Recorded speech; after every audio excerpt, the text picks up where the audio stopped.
God damn it. G'day, guys, and welcome to the afternoon session of the obsessed ex-boyfriend trial, the Wisconsin versus Zachariah Anderson trial. It's been an interesting morning seeing the defense make their arguments. So, just going to quickly say goodbye to Jeff, and we shall get into it. So, let me just pull up the court stream. So, we've got it there. And I should be right back over.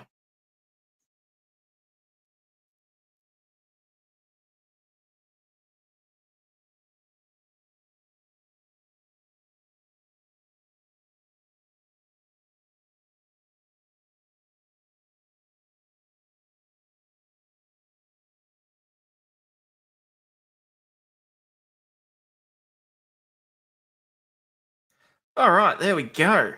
Wow, it's already 40 people in here. Thank you so much to everyone that has recently subscribed. If you aren't already subbed, I'm just going to go out there and say it. Just double check that you still are. But in the meantime, we've got, oh, hang on, what time is it? It's 12:41, so we've got what? Oh, 50 minutes to kill.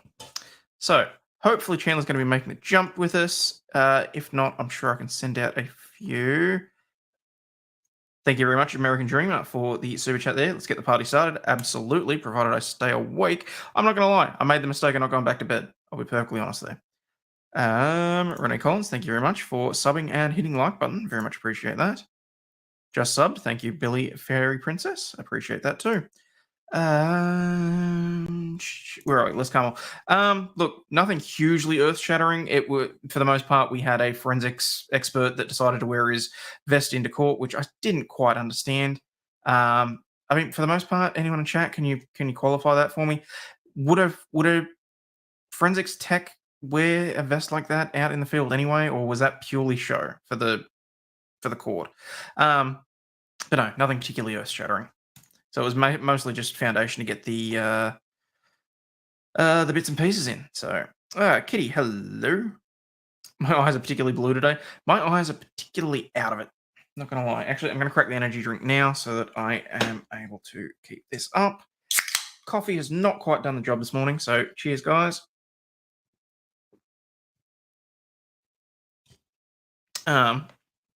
And for anyone that has actually noticed the change in picture quality, I'm now using the actual camera. So we've got the Canon EOS set up. So it's a little bit cleaner than it was. So should certainly be interesting. Thought he was a cop. Well, look, Renee, technically he is a cop, but he was the crime scene tech. So he was the one there doing the swabbing and various bits and pieces. So Vince saying, if I made it, anyone can. Lovely. Fantastic. Thank you so much for that. Thank you to everyone that has subbed. Auto dump didn't work, but here we go. Oh, damn it, Jeff. Oh, well. Shit happens. Thought it looked a bit clearer. Nice. Cheers. So. Oh, he screwed up the raid. Oh, well. Oh, well. Still 144 of you, so you made a good chunk. You's made the jump, which is great. Making that any internet money to upgrade. Yeah, well, it was kind of necessary. So, Burma didn't raid. Oh well. Oh well. I'll get him to fix it up. But that shall be something for a later date. Now, in the meantime, a couple of things that I wanted to cover just while we've got the few minutes. Just where are we? So we had active UK mum collapses while teaching fitness class. No, that's not really the one that I. DJ suing for injury, lying that she could not perform after post-show playing at Burning Man. That's always helpful. Ah, there it is. A woman is suing Jack Daniels over whiskey fungus, the black fungus that coats near everything in distilleries. A woman who runs a wedding venue near a Jack Daniels operations had enough. Wow, that is a really terribly written article. Hang on. It's really annoying, actually. Reserve Bank of Australia. No one's going to give a shit about that.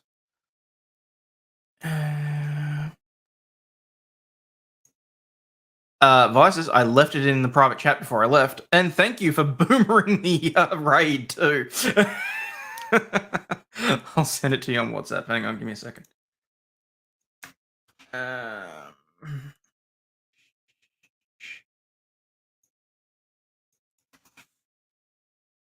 you go. It's in private chat. If you can pass it on to Chandler too, that'd be great.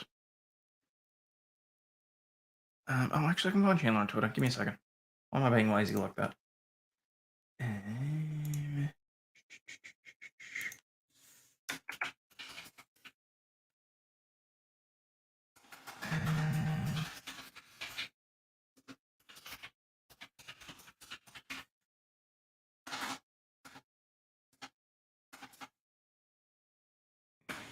There it is. Oh, it's because it's with a single M.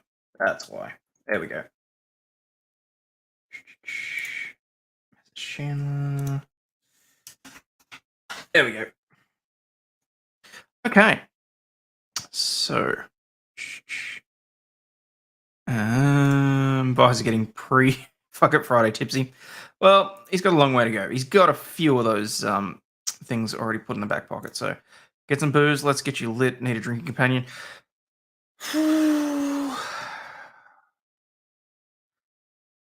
Yeah, all right. And Vices, good to see you. Thank you for making the jump. I don't know what happened. It was that everything should have gone automatically. But you know, whatevs. Let's oh, Brandon. Let's say I give you, I don't know, $1,000. How many shots are you willing to do with our favorite judge? What do we got? We got 5 hours, 2 an hour. I could probably do a $100 shot for that. Did the emu end up on the coat of arms because of a peace deal? You do realize $1,000 is 10 shots. Ain't nothing wrong with that. Just don't expect it to be the high end stuff. Where are we? That was in the chat. Thank you very much. Make sure you still sub. That'd be very much appreciated. And don't be mean, Alex. She may still show up. If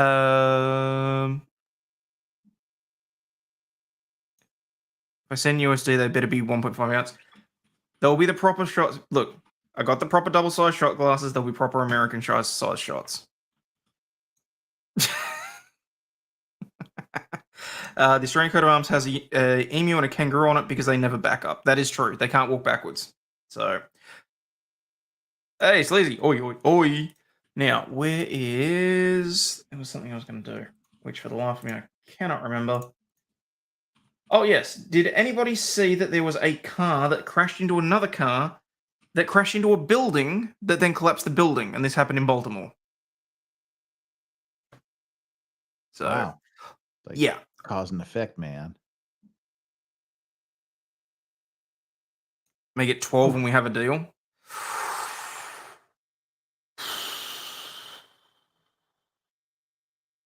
So what's that? 6 double shots. Yeah, all right. Well, won't be looking for you during my stream.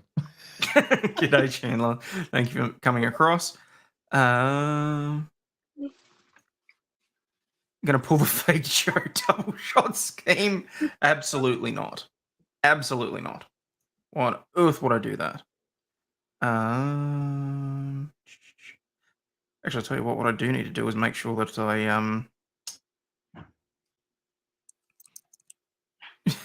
$1,000. Am I going to warn the wife? Yes, I'm going to go in and wake up the wife just to tell her. Oh, sweet Jesus, he's already sent it. Well, can't do a lot with that, can you? I may have to Uber eat some alcohol. I should double check. I mean, you're Australian; you can handle it. Oh, I'm not worried about handling the alcohol. Honestly, I'm not. My record, I think, in 48 hours was. Chat, help me up. Someone would have watched it. It was 55 or 56 shots. Wow. Aussie liver. Yeah. I've known some Australians, so I'm not surprised. Where are we? Go YouTube. I got to put something on in the background while I go and check what's in the. I mean, surprisingly, they're still putting the Law and Crime has still got murder trial coverage on for some reason. I have no idea why. I thought it was grifting. Sorry, grifting. That's the grifting. All. People are still talking about it. But yeah, the Brandon Collective. They give me a nice little warm up. Just what five of the fight milks. That's all. That's enough to get me started. Yeah, the fight milk was never happening though. I can't do that crap. Where's my subscriptions gone? Because we had some funny ass court videos which I wanted to use to fill in the time, and I have no idea where the hell they've gone. Well, while you're looking for those, we'll cover the dead air with. Yeah. Please do. Chandler. Yes. What are we thinking about? I don't know what the point of calling the first witness was for the prosecution. I don't know why I honest to God don't know why they called her. I don't either. I don't know if I missed something because I came on a little late, but the questions that they asked her did not seem particularly meaningful to the case. I don't understand. I don't get it. Well, it turned out to be very valuable for the defense. Yes. By giving the defense the means of saying, okay, he had a hurt back. How was he going to get the 70-pound guy through the house and into the back of a van and then dispose of him? And then they took the break to talk about the state impeaching their own druggy witness. Mm-hmm. And it was just weird. And the cop guy, I mean, he was just talking about what evidence was collected where. He's the evidence collection guy, which, okay. Now, where are we at with that witness? I mean, I know we're on a break right now. I don't know if there was an issue that defense needed to bring up outside of the presence of the jury, clearly, but I don't know. I guess we're not going to see it. Here's a question. It says, definitely not Brandon. Does Chandler take shots? It's a very lucrative business, just saying. I do enjoy tequila shots. Well, there you go. I love tequila. I'm a big fan of tequila. See, tequila's the one thing that goes through me like water. It does not affect me. Huh. Yeah, I'm kind of the same. I mean, I like whiskey. I usually like whiskey cocktails. I'm a big fan of a good Sazerac, but straight whiskey sometimes. More, I would say tequila is more my thing. Reposado, I'm a fan of. Mm-hmm. I gotta restock. So I'm thinking, I guess, a question for the chat. What should I drink tonight for F It Friday on Jeff's stream? I'll take your suggestions.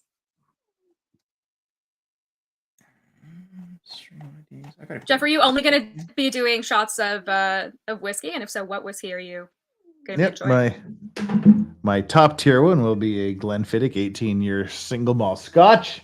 And the lower tier will probably be a Balvenie 12-year. So are you going to go high tier, low tier, or low tier, high tier? Like, what's your $100 super chat? $100 super chat is the top tier whiskey, and then the aggregate of $100 is the lower tier whiskey. All right, that sounds fair. Reasonable. That's the rules. That's my F It Friday rules. 25% of whatever I bring in goes to the bottle for next month. I like that. And that's reasonable. This one, the 21-year-old would have been 25% of last month, but they didn't have it. So in order to balance out the cost, I'm going up from a basic Maker's Mark bourbon to a much more expensive Balvenie 12-year. Maker's Mark isn't bad. I mean, No, that's a good solid base. Solid, yeah. What about you, Hayden? What's your drink of choice? So generally, I'm on the Basil Hayden's. I will occasionally do a shot of absinthe. I do have a nice 15-year batch of Glenfiddich there. I'm probably not going to touch that tonight, though.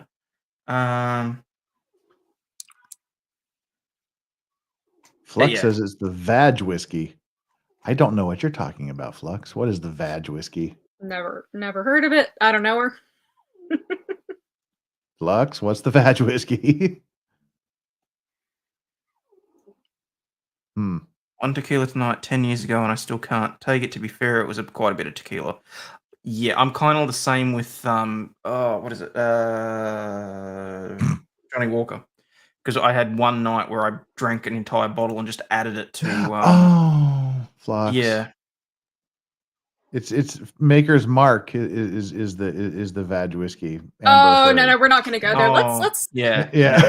Flux. Let's talk about my misadventures with gin. I will say I'm the same with gin. I had a friend who made one too many grapefruit Collinses, and I cannot anything with like juniper. I can't drink anything with gin. It's awful. When I was 19, so it's like it's been a decade. It's been really bad. And it's too bad because I used to really like gin a lot. I can't, and I think it's kind of pathetic to do like a vodka martini. Like you can't do a vodka. I mean, I'm sorry for the vodka lovers out there, but it's like martinis or gin. That's not a martini. Yeah, it's not. It's not a martini. I'm very picky about that. I used to want to be a bartender, so I learned all my cocktails, and I just I'm a stickler for. That's why I want to punch James Bond in the face, like. Vodka martini, shaken, not stirred. Like literally the two things you don't do to a martini: put vodka in it and shake it. Exactly. Thank you. That's how you can tell people. Like literally, people, if you want to sound sophisticated and go to a bar, do not say vodka martini, shaken, not stirred. The bartenders will laugh at you, call you names, and ridicule you. Just say this is true. That's the ultimate noob signal. I just can't drink martinis because I refuse to drink a vodka martini, so I have to go in another direction. Yes. Isaac Brooks says he won't stand for the abusive slander to the gin. There's some great gins out there that don't taste like juniper. Who's slandering gin? I'm not slandering gin. I love gin. I love gin so much. I drank way too much of it. Now I can't drink it anymore. I mean, gin is fabulous. I just, But if it's the juniper thing, there's lots of like Hendrix doesn't have a lot of juniper flavor, and it's more cucumber and rose based. I appreciate that. I've tried. Trust me. My favorite gin though is from the Bruichladdich distillery, the Botanist. That's gin I can just drink straight. It is so good, and there's not a hint of juniper in it. It's so good. Well, you know what else there isn't a hint of juniper in? Tequila. Awesome. So I go for tequila. Well, there's actually juniper in the Botanist. Of course, there has to be for it to be gin, but you can't really taste it. There we go. All right. Okay. So what I've got is we're going to borrow from our old friend Squishy Gardner, who does Court Watch. Sort of along the similar lines of Law Talk with Mike, he finds some of the really funny Zoom court hearings. So we've got one that's about 24 minutes, which will give me enough time to get a few things set up, because now I have to prep for roasting my liver. But basically, can I make one more gin comment? Sorry? Can I make one more gin comment? If people are casting aspersions on my alcohol savvy. Jill says, legal advises, you do not understand British humor, lol. The martini phrase in James Bond is a joke. But every newbie that goes, I understand it. I'm saying that the people that go to the noobs, the one that they want to like sound like they know what they're doing when they go into a bar, but it shows they don't, are the ones that go, I'll have my martini, vodka, shaken, not stirred, because they think James Bond is the suave guy. He's the man. That's how he drinks it. So that's obviously how you drink things to look cool. And that's what I'm saying. It's like literally the two things you don't do to it are the things that the people going into the bars trying to act sophisticated will say to do to their. And that's just, you have no idea how many people go into the bars and order their martinis shaken, not stirred, and with vodka. I'm just saying, don't do that. Yeah, the joke goes over most people's heads. Yeah. I'm afraid. Yeah. Fair enough. Look, Jeff, do you have like 5 more minutes in you? I got 10. Excellent, love you, buddy. Just because I'll play this because I just didn't want to leave Chandler high and dry. So I'll play this and I'll be right back, ladies and gents. And I've received the PSI. Have all the parties received a copy of the PSI? Or hopefully the audio should be okay on that. The pre-sentence investigation report. State has, Your Honor.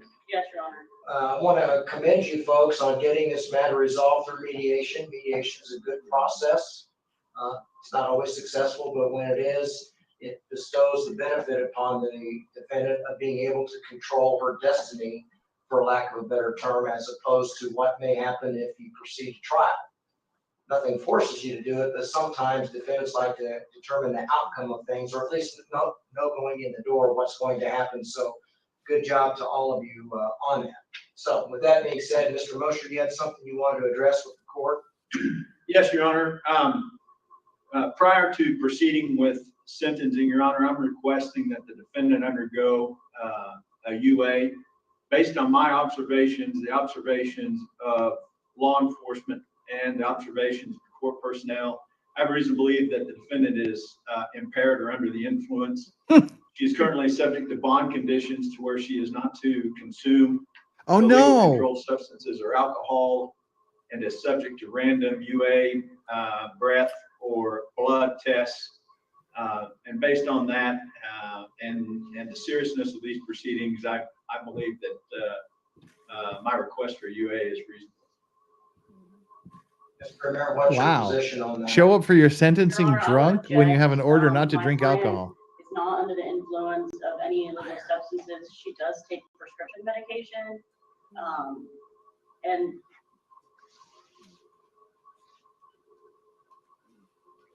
No, I am drunk, really. I'm not drunk. so, That's so right. we would object at this time.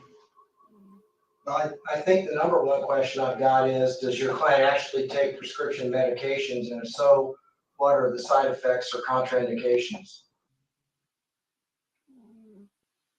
Judge, she takes, it's like a The list of non-narcotic, defendants' but it's meds. for muscle relaxer. Does she take all of those simultaneously, or are they staggered throughout the day? Judge, she takes in the morning, and then the other one she takes at nighttime.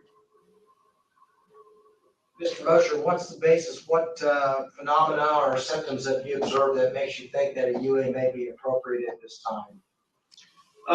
Your Honor, the behaviors I'm seeing, I would associate with what I've observed previously, what law enforcement described to me as tweaking. Sorry, my cat. Jacob. And I can try to bring the officer in if you want to hear more from him, if that's the case, Your Honor. I think the best way to handle that is we bring him in and we actually swear him in, and I'll allow you to ask your questions, and then I'll allow Ms. Premier to do that. Yes, Your Honor.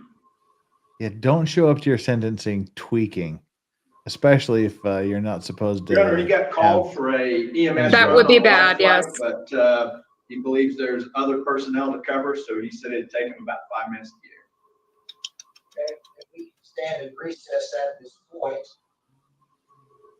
I will caution you, Ms. Premier and Ms. Cummins, that the underlying conviction in this case is in fact for unlawful possession of a controlled substance, which is methamphetamine.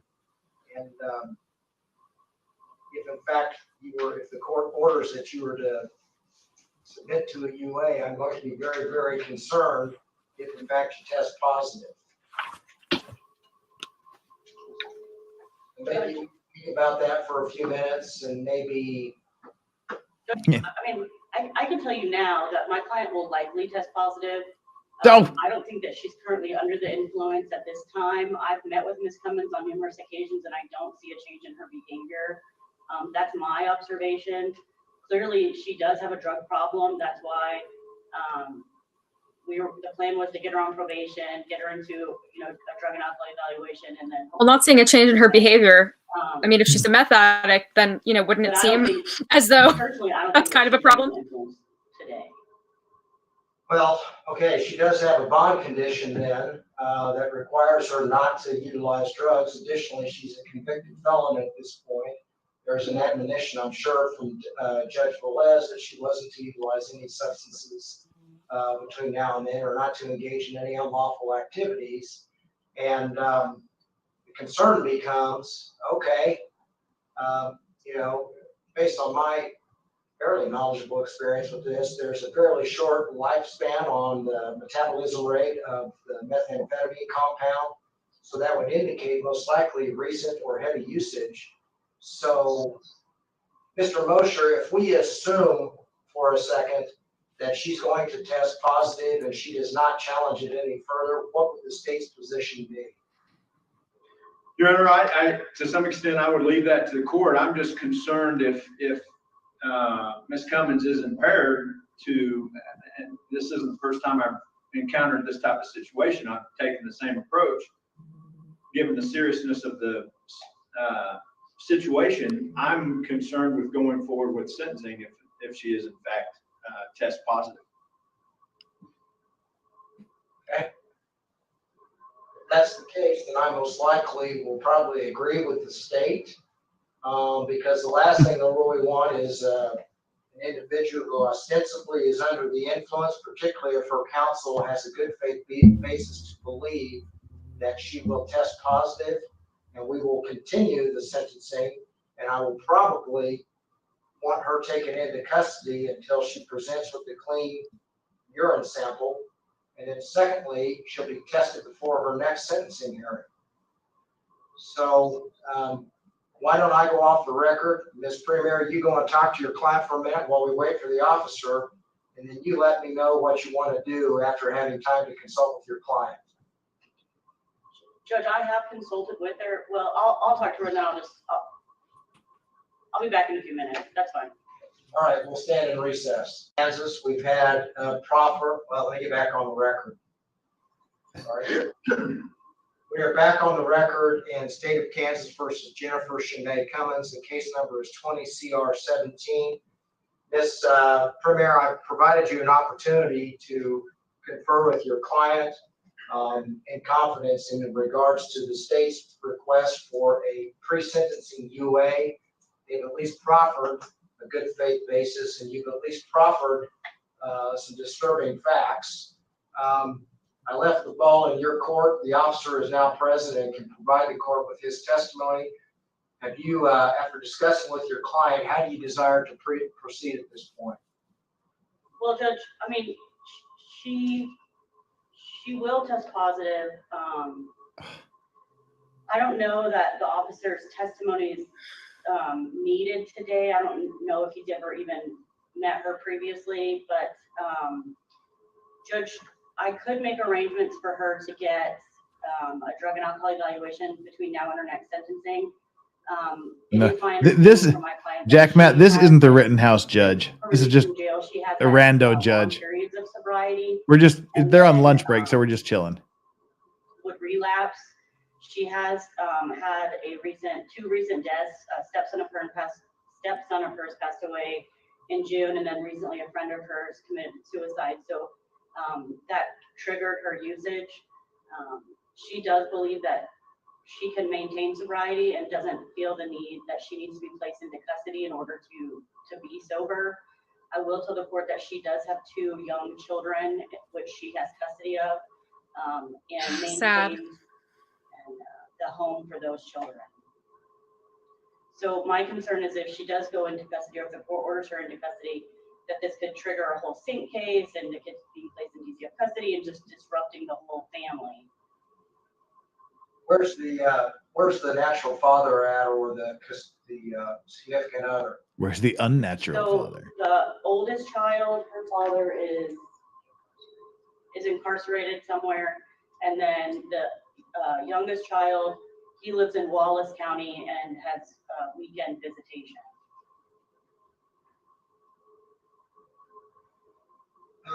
Mr. Mosher, I'm willing to accept the proffer of Ms. Premier Chavez that her client will test positive for today's purposes.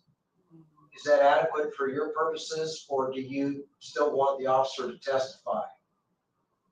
Your Honor, I would tell you that in the recess, I told the officer what he would be expected to testify about. One of the things that he expressed his concern to me, that his greatest concern based on his observations was the fact that the defendant drove here and will be leaving here again in a vehicle, and he did not feel that that was a safe condition based on how she presented to him. Okay, if you are high, it's your sentencing Where does hearing. your client live? Don't drive there. She lives No, it's in probably not a good look. Deerfield. Oh, you're here. I was waiting for you to come How back. far So, from, how much longer has Yeah. it got? is that? You said 5 minutes. It's been No, 15. No, I was going to be gone for 5 An minutes. hour This is and a like a half, 24-minute video. I would say. Oh my. Oh, geez, that was 10 minutes. My apologies. Where are the- Yeah, no, I'll pause it there. Oh, yeah. I mean, we can finish watching it, people, if you're really interested in it. But Vices needs to get some sleep because let's face it, he has a long day ahead of him. Yep. And less as than it turns 6 out, hours. my day is just beginning. So, and for the regulars, we know how this works. I have to get through as many of these as quickly as possible so that it starts to process. So, I have a selection of shots set up. I've got the rest of the bottle here, ready to go. Jill says, talking to me, if you really like whiskey, you should try Macallan 30 year as a special sipping one. Yeah, multiple thousands of dollars for a Macallan 30 here. Unless I win the lottery. Or a Talisker as a daily bottle. I have several different Taliskers up there on my shelf. In fact, you can't see it. That's over here. That's just the bottom 3 shelves of my cabinet. We got some over here, some in the closet, and 3 more shelves above that, plus the top of the cabinet loaded with whiskeys. But I have an entire section of shelving dedicated to Isla scotches because I'm a peaty. I like peaty scotches. So yeah, we've got several different Taliskers up there. That's what I do when I'm not being a lawyer or a YouTuber. I do whiskey consulting for restaurants and cigar lounges around town. Do you really? I did not know that about you. That's very cool. How the hell do you apply for that job? You drink a lot of whiskey and people no, it's a fun thing. In fact, about a month from tomorrow, we'll be doing the first whiskey tasting of the year at my favorite cigar lounge. So yay me. That sounds fabulous. Well, I think I saw somebody. Right. I saw somebody in the chat mention, Chandler, are you going to be taking shots tonight for F It Friday on Jeff's stream? And if so, what's your Venmo, PayPal situation? I actually have Cash App in my Twitter profile. I am at Remy_legal, and tonight I would love to take some super shots. So anybody who wants to funnel some money into that, I will be heading to grab some Reposado, and we will get plastered later. We'll have a great time. It'll be a party. You missed. But it is 11 a.m., that so I'm one going to I be missed. waiting on that for now. You okay there? That's You 2 doing all right? doubles, Brandon. Yikes. I'm a third of the way there, and it's Jacob. 6 a.m. Woohoo! All right. Now, Brandon, he needs to come to my stream too. So, don't kill him. Don't kill him. He needs to at least be able to pop in and say hi at some point during the 8-hour stream. Oh God! With that, we'll let you guys. You've got about 15 more minutes before the court comes back. It seems like so. Yep, so we can finish watching this video. And people in the chat are like going hard. Holy shit. I'll be gentle, says Brandon. He's always gentle. Brandon's always gentle with me, thankfully. Yeah. Well, when you get paid the equivalent of about $1,500, I'm not going to say no, people. Come on. And I'm not going to lie, Brandon, I have missed doing these streams. It is a bit of a relaxation thing for me. So it does suck that I've been doing early morning streams before work because I can't do this sort of shit. But thankfully, it's Saturday and I got nowhere to be.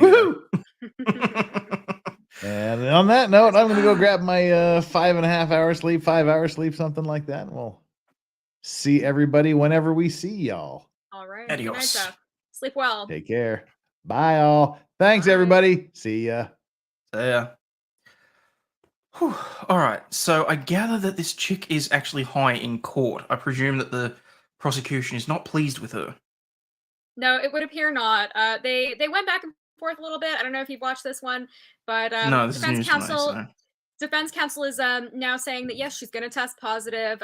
She's doing her her best to advocate for her client and saying she had deaths in the family recently. Those triggered her relapse, and then something about driving to court. Now I don't know if it was the defendant who drove to court or if it's somebody who drove her to court, but this looks bad for her. So Okay. let's if you want to rewind a little, you're welcome to. Let's take it from wherever. Where are they? Looks Oh, like for a those in the question. chat You know, we asking. can just play it from here because otherwise we'll be going into the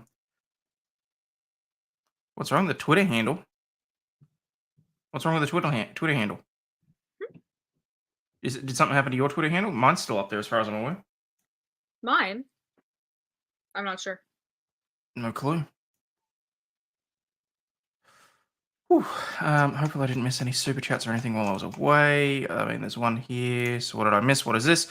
So this was a woman showed up high to sentencing court who apparently lost custody of her kids because she was dumb enough to show up to court high. Thank you very much for that super chat. Got Brandon's last $5 one. Yeah, and you can't envy the defense's position here, finding out that your client is actually stoned, at her hearing.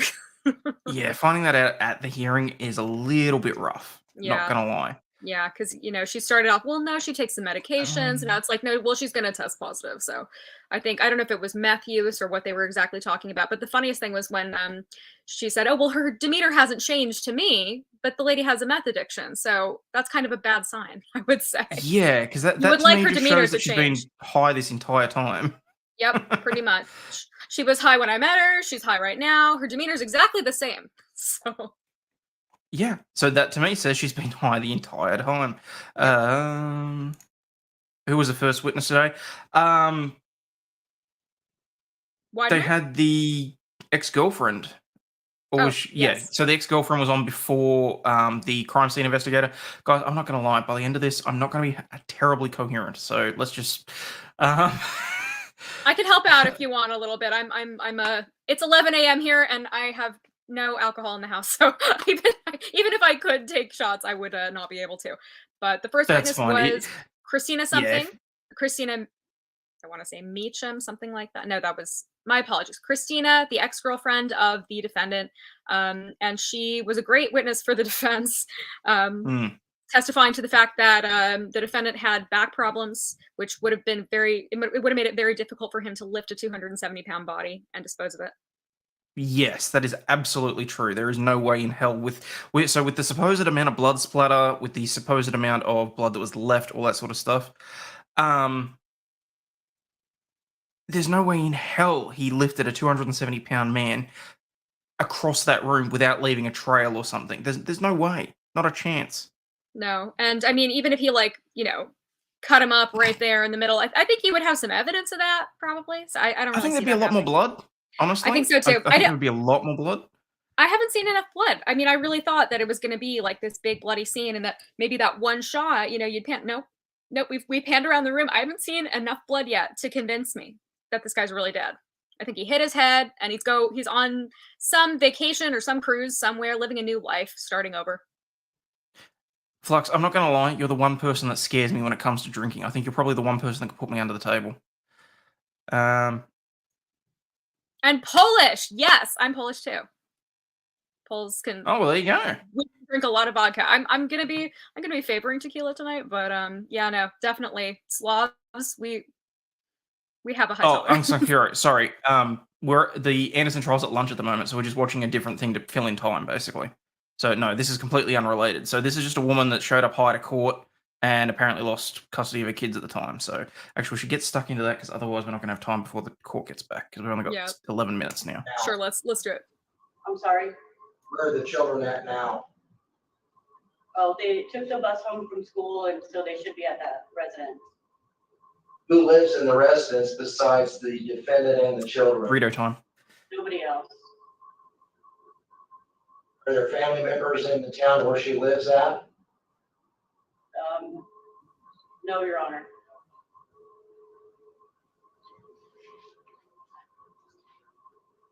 We've got a problem, obviously. Are you sure?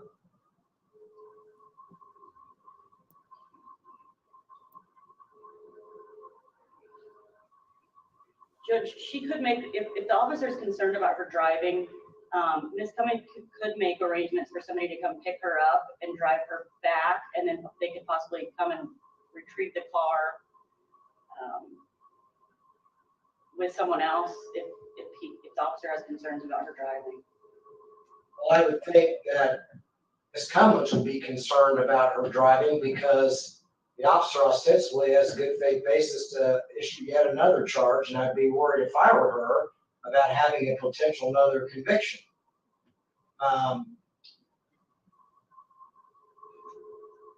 Mr. Mosher, I don't know what facilities are available up there or what programs are available. No, this one's guacamole and salsa. So you get a cool one, and then you get a spicy If I order one. her to be taken into custody until she gives a clean UA, is there anything that can be done to ensure those kids are taken care of until she's released and can pass the UA?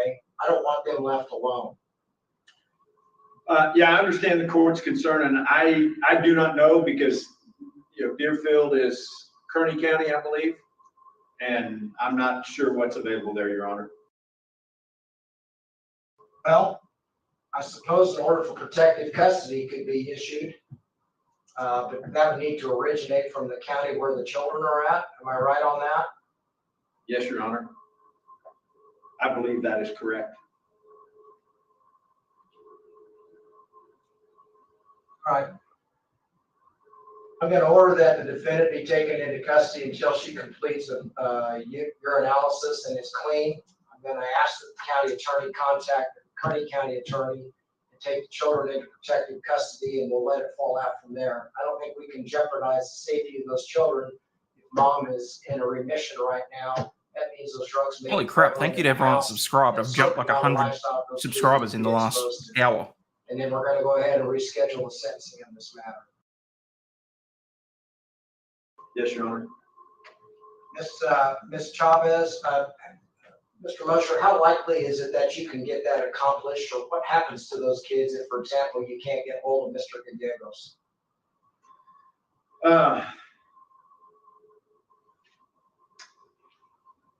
I don't know. You know, they're obviously, from my opinion, I guess they would be unsupervised, which is not a good situation, Your Honor.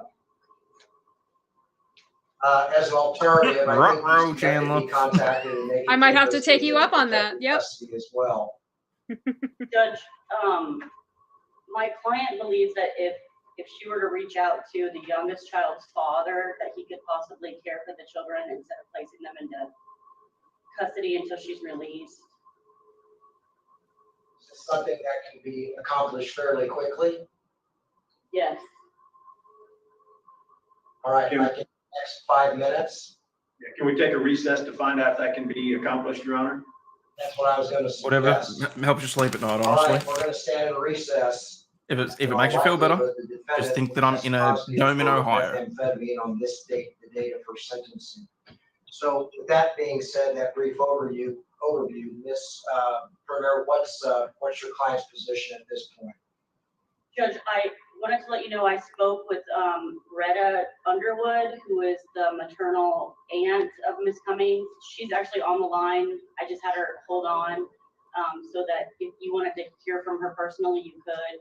She is willing to go over to the house. I'll have to double check once the video is done. School for the remainder of the day and the remainder of the weekend. So she's able to care for them. Okay, very good. So, Ms. Schroeder, I don't need to speak to her. I mean, I'm going to rely upon what you've advised me. The biggest thing I wanted to make sure is that those children were protected and they're not sitting in a home without somebody taking care of them. And if you feel comfortable with those representations, then at some point we have to rely upon that. I would rather they were in the custody of a family member as opposed to being taken into foster care, for example, whatever the situation may be. So with that being said, we are not going to have the sentencing on this date. We're going to take Miss Cummins into custody, and she's going to remain there until she tests positive for a urinalysis. You mean negative? Negative for a UA. The other concern come on, people, hit the like button. Does that I'm worth it. satisfy the inquiry of the state, or is the state looking to revoke her bond in its entirety, or will that suffice for now? That will suffice for now, Your Honor. The other thing, I'm going to add some additional conditions of your bond here, and that's going to be that you are going to have to undergo at your expense every Monday and Thursday until the date of your sentencing a urinalysis, and it needs to be at somebody reputable. I know in Finney County, Excelicare will do theirs, and some of the trucking companies will do those, and they're certified. Working on it, okay, Griff. I got it. I got a nice buzz going. I think I'm ready for the next double. To be perfectly honest. I want those results submitted to Mr. Mosher's I think your goal office is no later than 5 o'clock on those you want to be your goal is you want to be slurring your words a little bit more than the first defendant. Next sentencing hearing, you're going to be Sorry, the first witness. What am I talking about? I got you. Don't worry. I'm drunk. I'm drunk. It's 11 a.m. Are there any other conditions that the state would request at this time? No, Your Honor.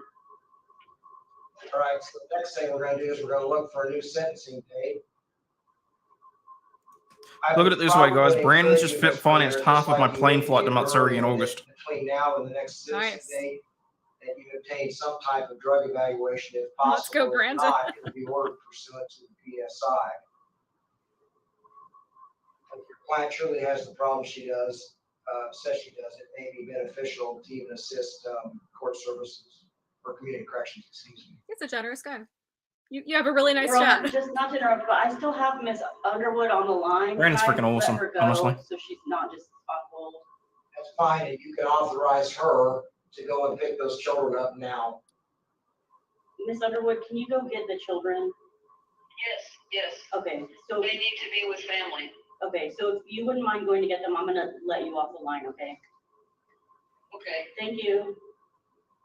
I mean, how old are these kids? They're just like taking the bus home, and All there's right, nobody so else there. Like, for a sentencing hearing. Yeah, it it doesn't seem like a good Well, we situation, go to October, honestly. But I'm concerned if your client's problem is as bad as you've indicated, that she's going to have a significant relapse.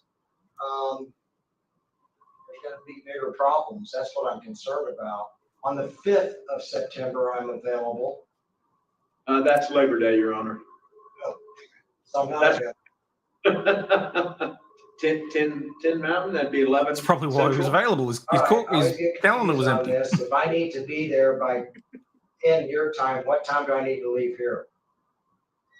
10. You would need to leave there At 9:30 Central Time. Okay. So, I feel like I'm in a MASH episode. We're gonna Laurie, We're gonna have absolutely. the I will sentencing happily hearing even at treat you as a 10 neighbor. a.m. Mountain Can I borrow a Time. cup of sugar? All parties will appear in person. That's on the 11th of October. And I'm gonna leave at 9:30 to be there by 10. Correct. Volpe Days folks, ago the yesterday. bar's officially closed, at least for tonight. But it's usually $100 Alright. shot. So, If it's a drink extreme, it's usually Ms. 50. Cummins, got your marching orders, so unfortunately, you're gonna have to do those UAs, and they're not cheap on Monday and Thursday of each week. You kind of brought this on yourself, and I'm sorry you gotta incur those expenses, but it's better than the alternative, don't you think?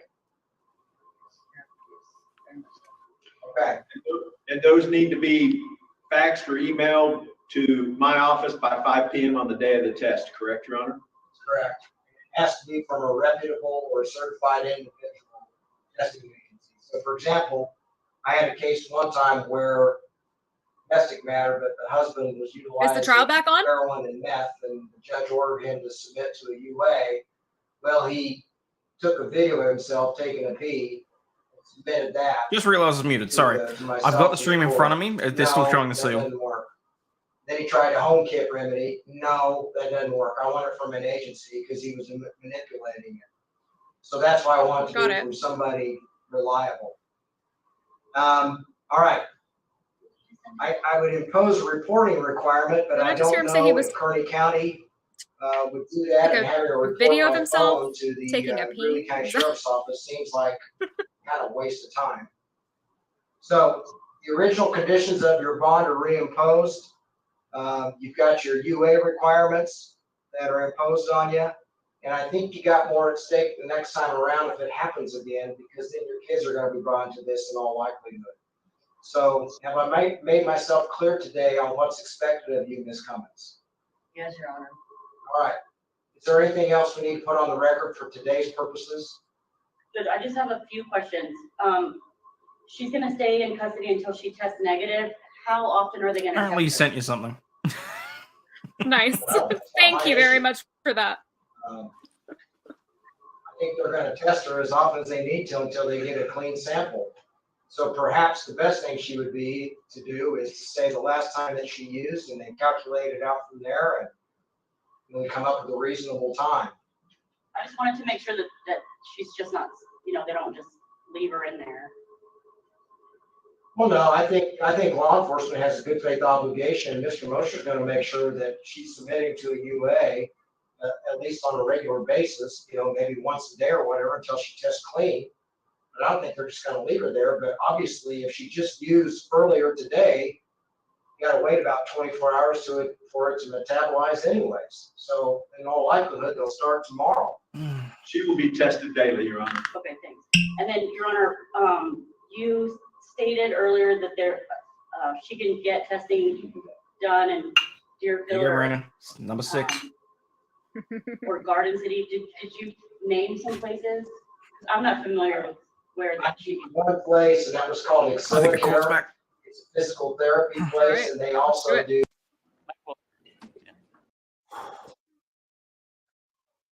You're right there, Hayden.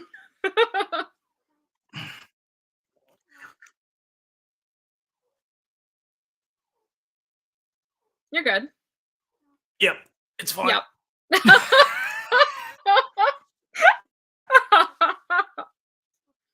I'll bring this right Oh, back man, in a tonight's second. gonna be a people. blast. His position on that issue, Judge, is that it's not relevant. If it's basically implying, could the defense had requested those to be tested? It's not relevant what the defense did or didn't do in this shit, I missed some. case. Well, It goes to shifting. It's just not relevant because at the end of the day, what other purpose of that question is than to try to use it for argument later that the defense had information that they could have asked to be tested, and then that's shifting the burden. We don't have to prove or disprove anything. well, your point is correct. The problem is the testimonial privilege allowed to the defendant does not extend. And to tell, timing wise, there was a chance I was going to miss it anyway. So, but I appreciate you looking out for me. In fact, I tell the jury when I start at the beginning, when I have to apologize. I didn't realize the defendant wasn't in the room, and he's just now walked in. So we're just having discussion about Mr. Gravely's question about suggestive of the fact that the defendant could have also had material tested, as indeed he could have. And you stated that they're somewhat attempting to shift the burden, and it's irrelevant whether they had anything tested or not. Burden shifting is a concern. Is the video feed Um, wonky or is it just On me? the other hand, it is true that That's okay on mine. Might just be you. defense. Oh no, number someone's saying one, it's has choppy. the right to have items tested and have items tested by the crime lab and or elsewhere. It's okay on mine though. Two, Weird. Odd. unlike the defendant's right of Audio's silence, okay.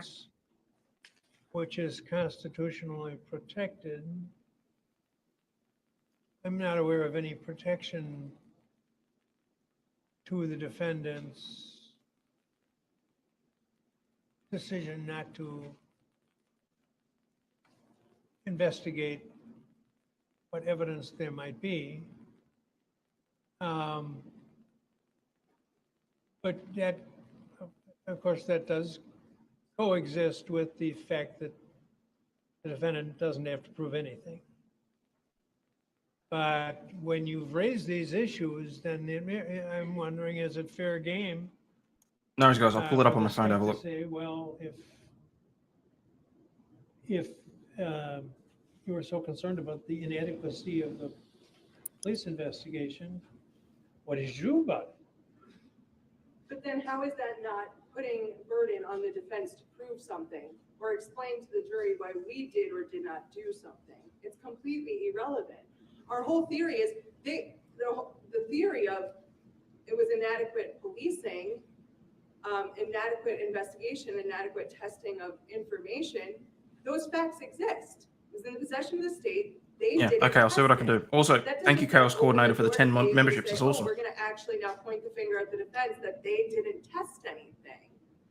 And also then it's forcing us to provide an explanation. And who's supposed to testify to that, Judge?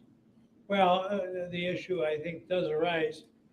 What evidence do you have that had such an investigation been conducted, it would have led in a different direction? I have no such evidence. I haven't made a suggestion that it would have. In fact, we've affirmatively suggested the exact opposite, that we tested those items that were appropriate. And of course, every question of the defense. Oh, Molly Carr. There was Fantastic. there was It's great an to see you hour back. of cross-examination prior to my question that was all about, Thank you for the super did you chat. submit this item to the crime lab? Did you analyze this item? I mean, this has been a theme that has not just been a one-off argument. It has been a theme that has been repeated for now hours in front of this jury. This is a standard question by this prosecution. I have, for whatever, this is prosecutor training 101. You're not allowed to go any further. You have to ask only this question. I know the court has heard me ask this question several times in this courtroom. This question itself, do both sides have an ability to test the items? Well, I don't know if I have told the jury that. Yeah, you have. I told this jury that. I told them at the beginning that everything is intended to be other than the fact that the system is deliberately biased in favor of the defendant, but that both sides have the right to force witnesses. I guess I don't know that I mentioned testing, but certainly I did indicate that we tried to keep things on even keel here. However, I've been here on prior occasions where the court has said that to jurors, where you have indicated to juries that both sides. I can boost the audio slightly, but I also don't want to blow anyone's ears out. To hear that you have cited me as precedent. Well, it feels like the ideal court to do so. But Your Honor, this is hopefully that's okay. For me, this is there is no case law that prohibits this, and frankly, there isn't a case the court will hear where this is more appropriate as the counter argument. And obviously, it is important that I not shift the burden. I can't say they have an obligation to test or anything that would color it in that fashion. I have to live with both sides have the ability to test. If the defense feels it sounds okay. it is appropriate to test, they have that ability. I'm limited to that argument, and that is as far as I intend to take it. It's a one question of this witness. It might be a question asked to other witnesses in response to certainly lengthy interrogation, cross-examination of this sort. And of course it is for purposes of the state making an argument later. Yes, that is the point. Again, what the defense did or did not do is 100% not relevant in this trial. So for the state to try to say, oh, yep, now we may use this as an argument later, their only argument is that the defense could have had this tested and they chose not to. So then we're put in a really weird situation, Judge, where then it seems that one of us have to be called to talk about why we don't do that. And the state's saying that there's no authority to ban this type of questioning, that he's asked this hundreds of times. Well, perhaps the defense counsel has not been adamant about their appropriate objection when it comes to the shifting of a burden. Well, I do. There's also, and I stand that my objection is firmly rooted in law. I can find a case on the issue as far as burden shifting, requiring the defense to provide information to a jury. But I can also guarantee that there's no authority that allows the prosecutor to ask such questions that are completely irrelevant. Relevancy, as this court is well aware. I don't know how you can say it's irrelevant when you have, it's irrelevant. from the get-go in this case, you've said the case has been improperly or under investigated. Sure. So what does me having to do something, how does that change the police investigation? Am I the police? No. Yes, Brandon, I Okay. blame you. So then what doesn't, I'm not accusing myself of doing something wrong. And I'm there's the attacking birds. police investigation. What I did or didn't do has absolutely zero impact on police conduct in their investigation in this case. Well, the jury has been and will be instructed again that the burden of proof is entirely on the state. And as I said a moment ago, the defendant's right of silence has no replication anywhere else in the array of criminal rights. That is a sacred right. So the fact that he's not permitted to comment on post-arrest silence, it does not follow from that he can't comment. Yeah, she does, Vince. Failure to investigate, as long as the jury understands that he continues to carry the burden of proof. But Judge, it's implying that we have some sort of obligation. And if in closing arguments, he gets up there and tells the jury, this defense could have had this tested and they did not. How is that not shifting the burden to the defense? Because he's not telling the jury that you had to. But it's implied. It's going to leave the jurors in the mind of that the defense didn't do something that they're required to do. I believe me, he's not going to be allowed to tell the jury that the defense was required to conduct any investigation at all.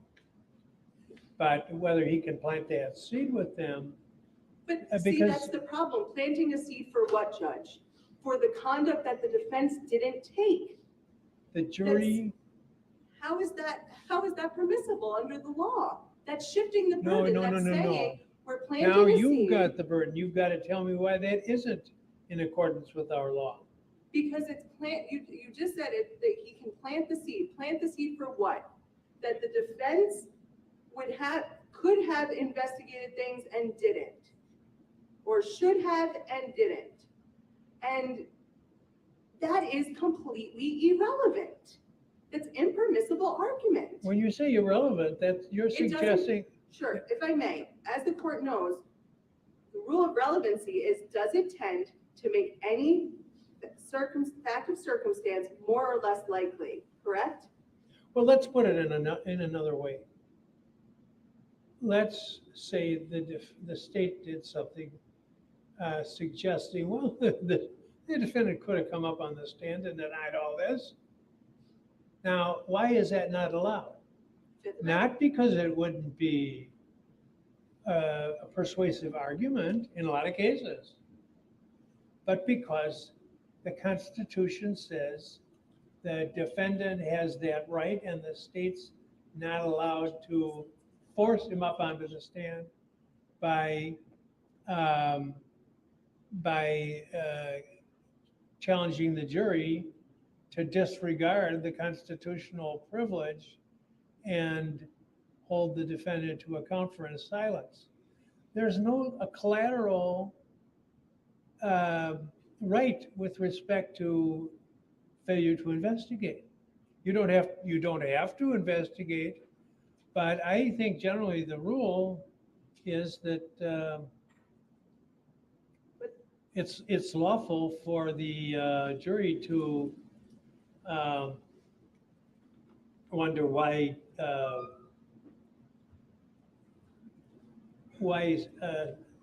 something which could have been done wasn't done when you're trying to show the police did a shoddy job.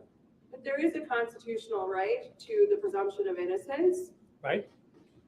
And for the state to prove beyond a reasonable doubt that the things were committed.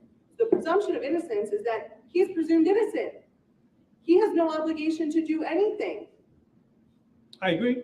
So then shifting and saying they could have done something to imply that they had power to do something is contradictory to that presumption. You didn't have to use the defense that you're using. You could have just said, let him prove it. but the defense that we're using doesn't, we're allowed to present any defense that we want. And the defense that we're using. I'm going to say, did he just try and limit what they would argue get rid of the based in terms of defense as to what right he had? What the hell? Just because the defense is that law enforcement did not do their job does not mean then that the state can bring in evidence that would be otherwise inadmissible or ask impermissible questions. There's no rule that states when you're attacking the police that law enforcement, that the state then gets to shift blame and plant seeds in a juror's mind that the defense could have done something that they didn't do.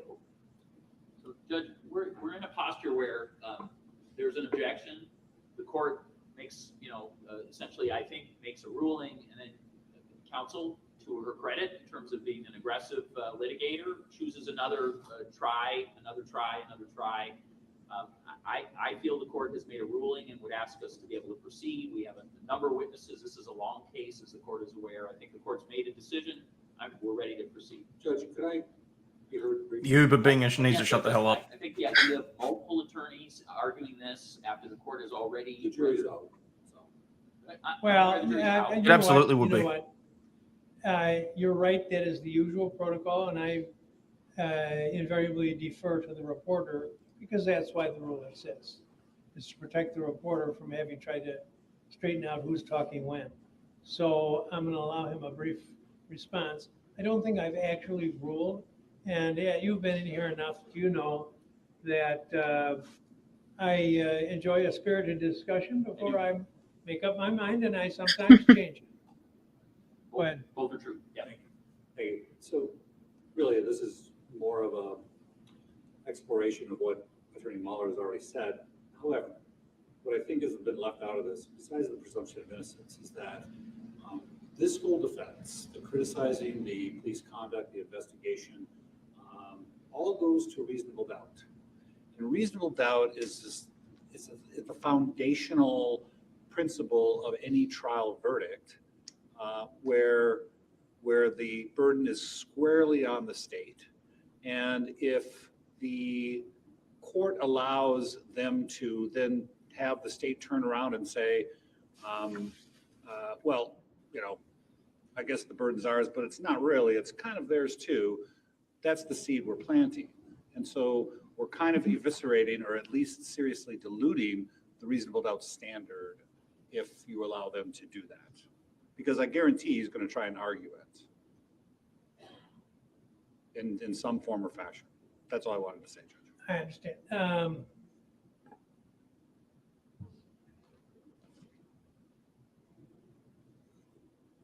The jury, while they're to consider only the evidence received at the trial, we also tell them you can use your common sense and your observations and experiences in the affairs of life. Now, the government has the wherewithal. They could have called on 10 times as many police and scientists to be involved in the investigation of this case. Of course, the cost of that would have to be paid for somewhere else. And when the defense rests upon the proposition that the government didn't put enough effort or money into the investigation, the jurors are not going to be told they can't think, well, there's got to be a limit to this. There's only so much to go around. And what they take out of this case, or what they put in extra to this case, they might have to take it out somewhere else. And so, can they consider that if the defense wanted something to be examined, and if they could have done so at either modest or no cost at all, I don't understand how that's some shifting of the burden for the jurors to try to put some proportionality in this attack on the police. Well,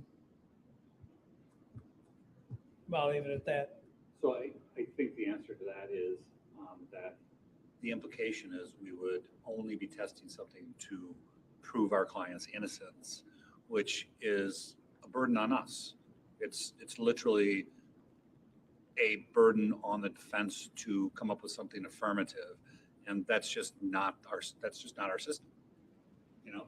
And you know, the jurors speculate about 1,000 things about, you know, why this was done or wasn't done, and at the end of the day, they have to satisfy themselves that the state has met their burden, not that the defense has failed in some form or fashion. Well, I agree with you there, and I'm going to tell them that in my instructions. But although I tell the jury that the entire burden of proof is on the state, when I tell them what they can consider, I tell them the evidence in the case. You've been around, I've been around when a lawyer on either side has tried to present some particular evidence, and it's like a torpedo hitting the ship. It has just the opposite. Just as soon as I'm done with the Doritos. I'm still a little bit fuzzy, if I'm honest. Sometimes I've seen it happen. You haven't, because it wouldn't have happened in one of your cases, but I've seen cases where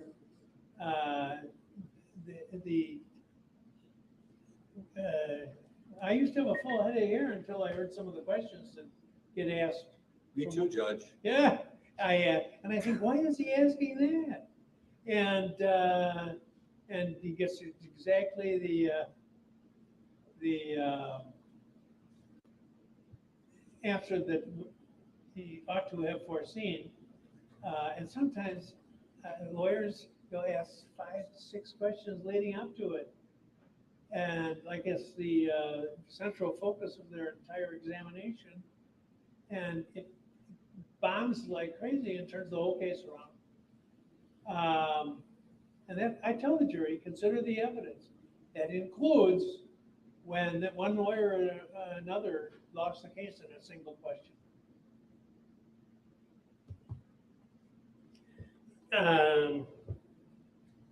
But this is, he says it's a one-time thing. He's not going to go on about it. I think your perception that he's going to argue it. That's exactly my perception. Well, I think that's fair. That's what he said. I am going to do that. Sure. As I have dozens of times and never had an appeal even rendered on it. Never. I've argued this dozens of times before courts where the court case was appealed and it's never even been the subject of an appeal. And any argument I've ever made, you know why? Because it's not, there is nothing impermissible about it. Otherwise, let me finish. Otherwise, appellate counsels would have pounced on this throughout my career. You mean interrupting and saying, let me finish? I made this argument in this I would not be doing that, as well as especially with every Schroeder. court in this county many times. You know why? Because it is a valid argument to be made for the reasons that the court has clearly He's absolutely an stated. asset.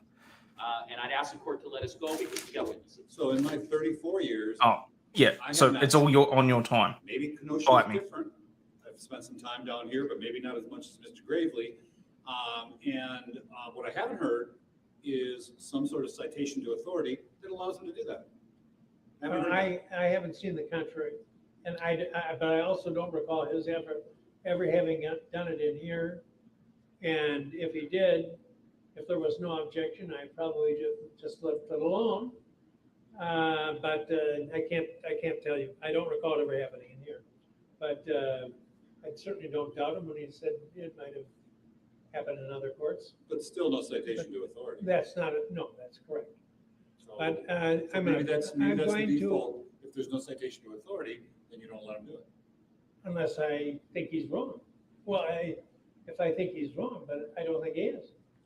So the objection's overruled. Okay. Okay, just quickly, because there's a break there, so I can actually get a word in edgewise. I think that was completely the wrong call, honestly. I think that Chat's right. Okay. Simple fact of the matter is, in no way is it the defense's responsibility as to how much time, money, or effort the prosecution is able to put into a particular case. That should in no way impact on the defendant. And no, I completely agree that it's complete burden shifting and should not have been agreed to or should be ordered. So, no, absolutely not. I'm with you, Hidden, and I'm with the chat on this one.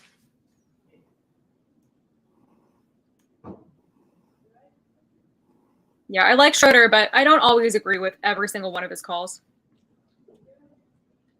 No, but I mean, look, no judge is perfect.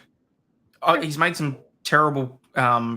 He's made some terrible calls across, a few different cases that he's had. That was one of them. We've got to take the good with the bad, people. I still like him as a judge. I just think that he, the state's going to use it to try and shift the burden. Yes, they will. And even if it's not explicit, it's still going to be in the jury's mind. And that's sort of the argument that they were making. So. And there was a chat from somebody who said, that the jury they're not lawyers. They're not smart enough to understand exactly what the state is doing here. They're not going to be able to see through that. They're going to be paying attention to what's right in front of them. So I completely agree. It should not be on the jury to discard or dismiss that sort of a thing. I think that Schroeder should have Good ruled afternoon, everybody. in favor of the defense. Again, apologize for the time. You're a wonderful jury. You've been very, very patient with us. And don't you try and sweet talk the jury. The only thing I can tell you is when we have these extended discussions down. They're getting a lot of exercise going back and forth to the library. We're working. We're not telling war stories and stuff like that. So, True. So let's continue. Here we go. So under oath. There was an objection, Judge. What is the court's ruling? So The objection has been overruled. So again, officer, my question is, to your knowledge, do both sides in this case have an ability to send items to the crime lab if they feel they are worthy or necessary of testing? Yes. I don't have any further questions. Thank you. Yes, I do. On May 19th, 2020, is anyone allowed to come in and process the crime scene? Describe anyone. Other than law enforcement. Chungus, it was set for 2 weeks. So I wouldn't be able to walk in and process the areas that I would want, correct? No, it's a crime scene area, and it's cordoned off as a crime scene area. Only authorized law enforcement is allowed inside. Okay, so if I wanted to test the Corona bottle that was in the trash, I wouldn't have been able to do that. You wouldn't be inside. Yeah, just to state it for the And if record. I wanted, She would not be inside the scene, so no. oh, and if I wanted to test the light switches, I wouldn't have been able to take those swabs, correct? No. And I wouldn't have been able True. to swab the knives that were found next to the lines and next to that diffuser, correct? Correct. And I wouldn't have been able to test the. She's coming in hot with proving that ginger ale she didn't have the bottle right that to was do it in the anyway. trash, So correct? she's 'Cause I would not hitting have back access against the to burden that shifting crime pretty well scene, here. Correct? No, you would not. Only law enforcement had She access puts to up a that great crime scene. fight. Only crime scene investigators, yes. Nothing further. I'm impressed with her. Okay, question? But for all the items that the defense asked you, whether they were sent on to the crime lab that were collected, both parties have an equal opportunity. Objection has been answered. It's also irrelevant. Yes. Because they're still restricted to the items that the police took at the scene. They're completely restricted into what evidence they can send off. Because it doesn't matter if they requested, for example, the light switch to be swabbed or whatever, because the police hadn't done it. So there's no point in actually saying, well, they could have had this done because the evidence wasn't taken in the first place. Exactly. And I feel like he's trying to obfuscate using that and basically saying, well, there's things that the defense could have done that they didn't. Whereas his hands were tied anyway. I in no Or way her meant to hands do were that. tied. Can I repeat what I believe I said and so Yeah, that, it's a bit of so that dirty the court pool. Can indicate. You can Can I ask another question and Okay, okay. hopefully it won't be in it. Okay. Thank you. I do come up with them occasionally. So, officer, a only smart guy. as to those items where on cross-examination, you were asked All right, I'll see if I can pull up the court audio a bit items that more. were taken into evidence were sent to the crime lab. Okay, only as to those items. Judge, I'm going to object. Do- this let me- mis- can I- No, No, because no, it's no, already he a can finish. He mischaracterization, can finish. You can't. What? Well, No. it is you're saying what she said. and it's not what I said. The No. items that I listed were not items that were taken into evidence. Well, for instance, the cigarette butts. I did not mention that on cross-examination. She did. She showed No, I several didn't. pictures of cigarette butts. On my recross, I did not mention that. He does not get to go back to everything prior. So, Well, I've made pretty clear my adherence to that particular rule. Go ahead and finish your question. And then- but can I just point out that the argument was first that she didn't say it, and then that. Why don't you quit when you're ahead? I said, go ahead and ask your On you, as to Schroeder. items Where you were specifically asked by. 6. I'm about to take the other 2. whether Oh, sorry, you I'm about to sent take them 2 more, I to should the say. crime lab. Do both Wait, while you're parties ahead. have an ability to send items to the crime lab if they feel they are necessary and appropriate? Anything that I collect, And you're asking him a question about what the law provides, and that's not for him to say. Instructions about what the law provides come from the judge. Okay, so If you want me to, I'll read it. I think I understand what the court's saying. Can both sides send those items to the crime lab? Not is it appropriate, Objection but has can been they send? answered. Well, it actually hasn't been answered. Well, kind of, but go ahead, Ann, you can answer. Well, it. kind of. As to those items referred to, can they be sent? Yeah, to the crime jury's lab by present. either side? anything that I collect and put into evidence can be sent to the crime lab. Which is what you want. You By want either the side. you want the DA Okay. nothing getting else. flustered and emotional and that sort of No, stuff Judge, not that. because it means you're poking holes in their story. Thank you. Yep. So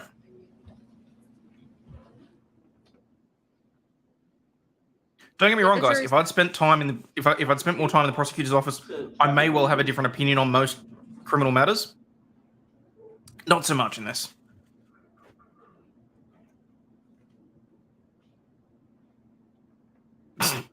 That she's If going to I'm put him a on the ground juror- with.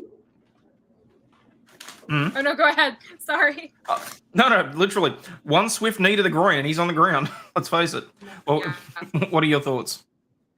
Yeah, if I'm a juror and I'm watching this, I'm going, the DA is awfully defensive. I wonder why that is. I mean, he's not making himself look really good here. Is it just me?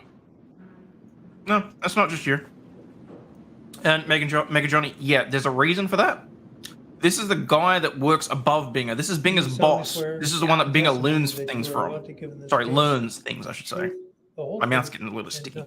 He's mildly less okay. obnoxious than Binger, just like, you know, I mean, if you can believe it, the tone of voice and the face are better. Mm. But, I mean, I'd say less not- smarmy, Your first and but last name and spell Yeah. just as both Binger. names for the record. yeah, I mean, cut from the same cloth. Let's put it that way. Mm. TREFFINGER. Where are you employed? I'm employed at the Wisconsin State Crime Laboratory in Milwaukee. And how long have you been so employed? I've been at the state lab for over 25 years. Can you indicate what the state crime lab does? It's the first sober witness They we've receive seen. evidence from the outside agencies, and they do testing upon the evidence, write reports on the results, and provide testimony in court. And when you first began your employment at the Wisconsin State Crime Lab, well, I guess let me ask you this. Are you the primary agency that does the work you just described in the state of Wisconsin? Yes, we have 3 labs. Yep. So when you first began Wanna give yourself a bit of a employment at plug? the State Crime Lab, what was your job there? Should I? When I first started, I was in the DNA databank. And I what's don't want that to talk mean? over the testimony. I worked on samples Okay, that well, came I'll in start and from we'll come back to the it. known- I'll get into it. The known database. And Next question. mechanically, does that mean you operated a machine when you got a sample, or were you a data intake person? What were you mechanically doing in that particular job? Well, back then we didn't have any automated systems, so I was doing it all by hand. Okay, and the data bank you're speaking about, that's a collection of DNA results from individuals for various reasons in the state of Wisconsin? Correct. It's known individuals and then casework samples and quality assurance samples. And how long Are you did trying to kill me? have that particular job at the crime? I did that for about 3 Still got years. another 6 shots to get through. So Come on, what day dude. are we at now in terms of 3 years in? We're about 2,000. Okay. I don't know if it's In my the year shot dead or yours. 2000, did you continue your work with the state crime lab? Yes, I did. What did you do then? Then I became a forensic scientist in the DNA database and the DNA unit. Okay. And what is a forensic scientist within the state crime lab? So in this case, I worked in the DNA section, and I worked on evidence that was brought into the section, to do testing on it, write reports, make comparisons, testify in court. And how long did you do that particular job? So in other words, where your primary job was, is an accurate way to call that job a DNA analyst? Yes. Okay. So as a DNA analyst, how long was that your primary job? From 2000 to about 2022. Before we go any further, so wait, 2000 to 2022, 22 years? Yes. Okay. Before we go any further, what type of education did you receive to be employed at the state crime lab, particularly as a forensic scientist or DNA analyst? I have a Bachelor of Science degree from Mount Mary College. I majored in biology and I minored in history. I have coursework in molecular biology, biochemistry. Speaking of which, it's just hit 7 o'clock. All right. Before you become a DNA analyst, after having received that education, Shots on the hour. is there a training or apprenticeship? More or less, period yeah. That you also are Because involved this will be in done by early? 9:30, so I need to make sure that I've got enough to get through. Yes, when you start at the lab. I probably won't do another DNA 2 for another hour or so. section, it's Even the ones that I've Breakfast. taken a training bit of process time. that you go through. It I have involves to figure out how to space out my 5 shots tonight. lectures, Gonna need some tests, carbs. written and oral, For sure. mock cases, proficiency tests. Paula, this is the lovely Chandler Remington, And are you a also being employed as an analyst during that paralegal, 3-year also period, studying for or the LSATs. Is that before you even become a? Should I do a plug? All right. That's when you start your analyst I'm duties. Okay. And hang on. We're not going to miss anything if we take 15 seconds. Go for it. Hi, I'm Chandler Remington. I am on Twitter. My handle is @Remy_legal. I'm a paralegal. I'm from Los Angeles, California.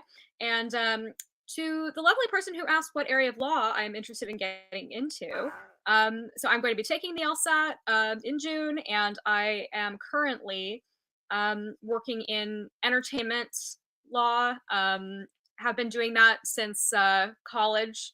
And I would like to get into intellectual property law, especially in the area of film. That's my background. Well, there you go. Yeah. Very nicely plugged. Okay. Thank you very much. And thank you for asking. for you, did you go through that full 3-year period?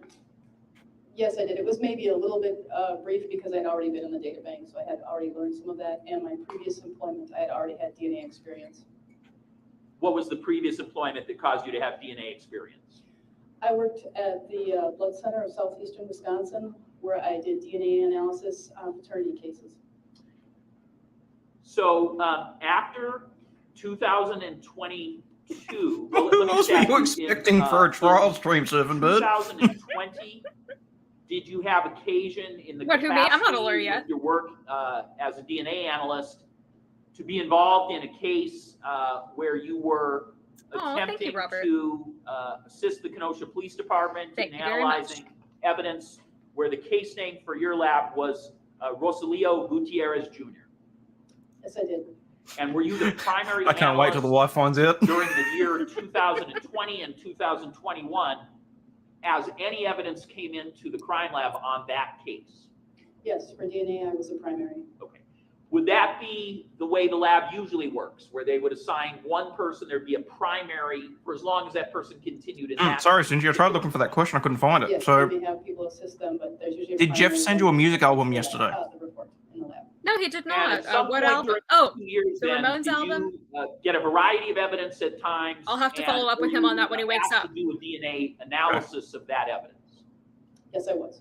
And before I go further, during that period of time, 2020 and 2021, what was in place at the crime lab to try to assist you in making sure that whatever your conclusions were in terms of science were accurate?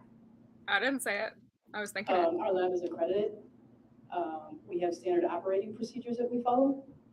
Oh, hell no, Barbara. And so what are the standard For the most part, operating if you work in the, procedures that you it's can, why I couldn't think decide that I of couldn't do it in that, the prosecutor's again, office. Ensure Quotas, honestly. accuracy in the results when you are the analyst during that. If there's an opportunity for a So during win, that time, they we have just a basically standard expect that operating the procedure, defense hasn't done their that we job. follow.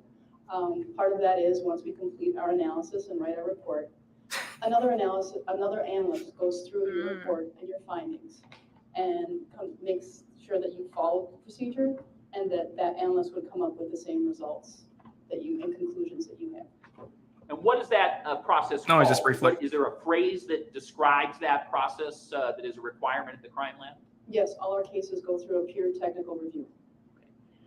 And again, if I understand, that's a second analyst checking your work, making sure they have the same result. That's correct. Now, mechanically, when you take in evidence and you're testing for DNA, can you describe for the jury what mechanically you do? Are you in a lab? Is it a machine? Shit, I'm just you're lucky I'm working? sitting What down. are you doing that causes you to get a result? So you receive the evidence and it's packaged. So then you take notes on what you receive and what you see. You may go through some screening tests. Then you go through an extraction of what you get. You do a quantitation of how much sample that you have. You amplify it, like making Xerox. Guys, I'm currently sitting at 9,299 subs. Can I get one more just to hit the 9,300 mark? You take that data and you Come on, compare guys. that to Make any it happen. standards that you may have. And then you write the report, and then it goes through the peer Nice, Grant. review. It goes through administrative review, and then it goes out to the agencies. And Are they saying Ms. nice Treppiger, in the case of 2020, 2021, is that the exact process that you utilized in processing any evidence? Thank you, everybody. From Kenosha indicating Rosalio Gutierrez Jr.? Yes, that was my process. Since 2022, have you changed jobs within the state crime lab? Yes, I have. Okay, and so what is the job? What was the next job you took on? The next job, I became a specialist in the crime scene response unit. And how long did you do that? I did that for about a year. Okay, and so now, are you still employed at the crime lab? Yes, I am. And so what do you do for the lab now? Now, in January, I took a position in the quality assurance program as a Oh, specialist. damn. Thank you very much, people. Very much And appreciate so at this moment, are you still doing any DNA analysis? No, I'm not. I do not work on the bench at this point. That's what you call it, the bench? The bench. Okay, and at this moment, do you have a job where you go to crime scenes, crime scene response specialist? No, I do not go to crime scenes anymore. Okay. When you were a crime scene response specialist, was one of your duties to be sent around the state to crime scenes? Yes, it was. Have you in fact come to Kenosha in that capacity in the year 2022 on occasion? Yes, I have. And before you took on that job of a crime scene response specialist, did you also go to crime scenes or assist in working crime scenes while you were a DNA analyst on many occasions? Yes, that was one of my additional duties, and I did that for about 10 years. So starting approximately when? 2012, 2013. So if I understand you right, from 2012 Yes, it did end in a mistrial because there was a dispute over some information that changed in between. You were one of the when people the the state crime lab sent out when the state prosecution was made requested to their give assistance at crime scenes. Yes, opening statements. The defense, And, apparently one of the witnesses changed their information, and the prosecution did Why not tell the does defense state about it, so they crime applied lab for a get mistrial called to assist at certain crime scenes? and were granted it. We That was assist last year. agencies, maybe Yeah. smaller agencies don't have the resources or the technology that we do. Maybe larger agencies they're so spread out, they just could need some help. They're looking for technical assistance in these cases. And have you think received he did. formalized training in the processing of or the working through DA. the crime scene as part of the duties you had for those 10 years? Yes, I have. And so in general, what was the formalized training you had to allow you to be qualified in some Same court, fashion same to judge. assist and work those crime scenes? I took some online courses. I also went through our training program that we have at the lab. I attended evidence technician school that the state puts on. I also attended death investigation. Because that'd look really school, bad for the the case, state puts because they'd on. already taken it to trial once. I've also attended different courses for blood stain pattern analysis, for trajectory. I don't know. Ask your and ADA rep. differences, in regards to those things related to crime scene. So, Ms. Bigger Treffinger, wishes. in terms of your No, this arrival guy at came crime first. So this scenes, guy's working the crime scenes, like the 2012, prototype version. 2022, when that was one of your duties at the crime lab. How many times would you estimate you went to some other location in the Hopefully he gets capacity into of the something crime substantive lab soon. and were This is a Yeah, boring part expert sub. witness qualification is always evidence long and collection boring and analysis, arduous, and you just got to get through it. Yeah. It's a at, bitch. It's annoying, in relation but, to a crime you know. scene? It's necessary. I've probably been to over 100 scenes. I feel you. in those I years. hear it. And is that always a team approach from the crime lab? Multiple people go? Yes, we always send multiple people. Okay. So there's photography that's Ooh, sometimes that's a done loaded at those question. locations. Politically, where do you sit? Yes, that's correct. Is that Center. something you do, or is that not a specialty of yours? No, Okay. I'm not a photographer, I'm a team leader. Okay. So when you say you were a leader, I was a when hardcore did you leftist in become a college, so team it's leader of the crime much Ah, so further ahead than I you're used to making be. your way. Okay. team that goes Oh, yeah. out Gotcha. from the state crime lab? So that was when I finished my training and I was probably signed off 2014. And so how many of the scenes, you said approximately 100 scenes, of those, how many of them do you believe you were probably team leader? What's your estimate? At least more than half of those. When you go out, you're not always the team lead because we send multiple people. It's fine, Brandon. She During needs the your prep time for law period school. from, say, 2017 to It's gonna be 2020 fun. No, let's just talk about this time period. We're During gonna the have a time real period good of time. 2020 and 2021, how were you ranked in terms of the amount of experience of individuals at the crime lab who were specifically being sent to crime scenes? Were you one of the most experienced, one of the least experienced? Where were you? So at those years, we had 3 team leaders at the lab, and I was probably the second most experienced. There was one other team leader that came after me. I take that back. There was another one, so there was 4 of us. Where did you So go? the 2 others were after me. So you believe you were the second most experienced team leader in the state? Sorry, I needed a No, at second. our lab. I figure. In the Milwaukee crime lab? Correct. Okay.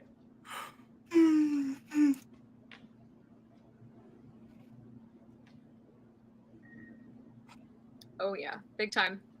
At the time that, so in the Kenosha case, Rosalio Gutierrez Jr., was some of your work taking samples that had been provided by other parties and doing analysis on those? Was that part of what you did? Correct. The evidence was brought in, and then I worked it from there. Okay, so that's one of the ways you might be employed at the crime lab during this period, is that right? That's correct. But you say you were a crime No, just scene, laughing at something I know I shouldn't have. investigator Probably as better well. if I don't do that on stream. So does that mean at times you are collecting the evidence as well? Yes, during that time, I did go to scenes and collected evidence as well. Oh shit! I haven't had Rumble open in this entire time. This Whoops. particular Sorry, case, guys. Rosalio Gutierrez, was there a point where you used your experience I really and do treat them like the middle techniques child. to collect evidence yourself as opposed to being dependent on some other agency to collect it? Joe Sullivan, There DM was Ryder. evidence, that was brought to Eagles the for Honor. lab that I looked at and helped determine the collection of it. Slow Gaz Go So as. that's a different role than just taking in samples that Uh-huh. somebody else has determined that were worthy, right? Correct. Okay. And the reason you're able to do that is because of the other crime scene experience work that you had done over the years, correct? That's correct. Okay. Were there other people on your crime response team who you Oh, there's 95 utilized watching on or Rumble. were part Oops. of your Wow, I really should have been review paying more of some of attention the to you guys. evidence in this Sorry. case for the same reasons? That is correct. Okay. So that said, you were not at any scene in Kenosha contemporaneous Possibly. with May of 2020, right? You did not come As we to know, a Schroeder's bloody pretty scene or generous when anything it comes to else having to in take a Kenosha. toilet break. No, I did not. Okay. At the time that you did analysis in the case Rosalio Gutierrez, so I'm now directing you to sometime around Not a chance. If May you of know, you know. 2020. How many times do you estimate that you had done DNA analysis where you were taking an item and trying to figure out if you could match it to someone's DNA sample or control sample? Thanks, Aaron. I appreciate that you've been around that long. Thousands of times. And that would be thousands of times over that entire career that you have talked Instead of the shots training. Oh, absolutely. Mm-hmm. I hear that. Now, I hear you need a lot of tequila to get through indicate lawyering, and briefly honestly, I'm to not the mad about it. jury whether No. you have a working knowledge of what the There will be source nights where it of will help you DNA get to would sleep. be Let's put it from that a way. human body. In other words, what are the I got a types pretty of strong liver. places or things on our body that might Excellent. give DNA so that a person like you could test and match it? So DNA is found in nucleated cells, and that can be found in blood, semen, vaginal secretions, hair. Oh, thank you for saliva, that. Skin cells. So those would be the sources. Those are the sources we use, yes. Okay. And some of the sources that you talked about have particular physical appearances. Yes. Some of them are almost indetectable to the human eye, and depending on what quantity they're in. That's correct. Okay. And as a crime scene analyst from crime scenes, are you familiar with the appearances of those sources of DNA deposited at crime scenes over your long career? Yes, I have seen those. Okay. And then when you do results in the lab, are you also able sometimes to formulate an idea based on whatever available evidence there is about what the source is of those ones that you name? Yes, you can get a general idea of what they are. Okay. And I'm going to ask you if, as to any opinion you offer as to what the source of any DNA that we talk about would be, okay? And if we talk about whether you reach any conclusion that something is a match, whether you would please adopt the standard of to a reasonable degree of scientific certainty. Would you do that with me? Yes. So if you offer an opinion, would you only offer an opinion if you feel it meets that standard to a reasonable degree of scientific certainty? Can you agree to do that? Yes. Okay. Rather than me ask you each time, are you reaching that opinion to a reasonable degree of scientific certainty? Give me no opinion that does not meet that standard. Can we agree on that? Yes. Okay. So were you, I want to start by the items that They already tried to bring were some in. Thank God we didn't have to listen to it. by other sources. So were you sent some, let me start with. If it's the coloured lady that's in the audience, I missed where I went. But yes, I'm pretty sure that's Sadie. Reading from her report, I think the more efficient and better Oh, way to do it okay. is to provide the analyst her report and ask what she received. No, and I will leave that for if she ever makes it on a next stream. That is not my place to ruin. Like your suggestion, real quick. Or to corrupt her in that manner. Are you talking about me? What are we talking about Yes. here? I'm a little, I guess, oh, well, I'm not really looking at the chat, so apparently there's like a whole other world going on in there. Oh, fair enough. There's a particular question you get asked if you ever go on Nick Ricade's channel. And someone asked if you had been asked it, and I'm not going to be the one to do that. All right. I'm not stealing Nick's thunder like that.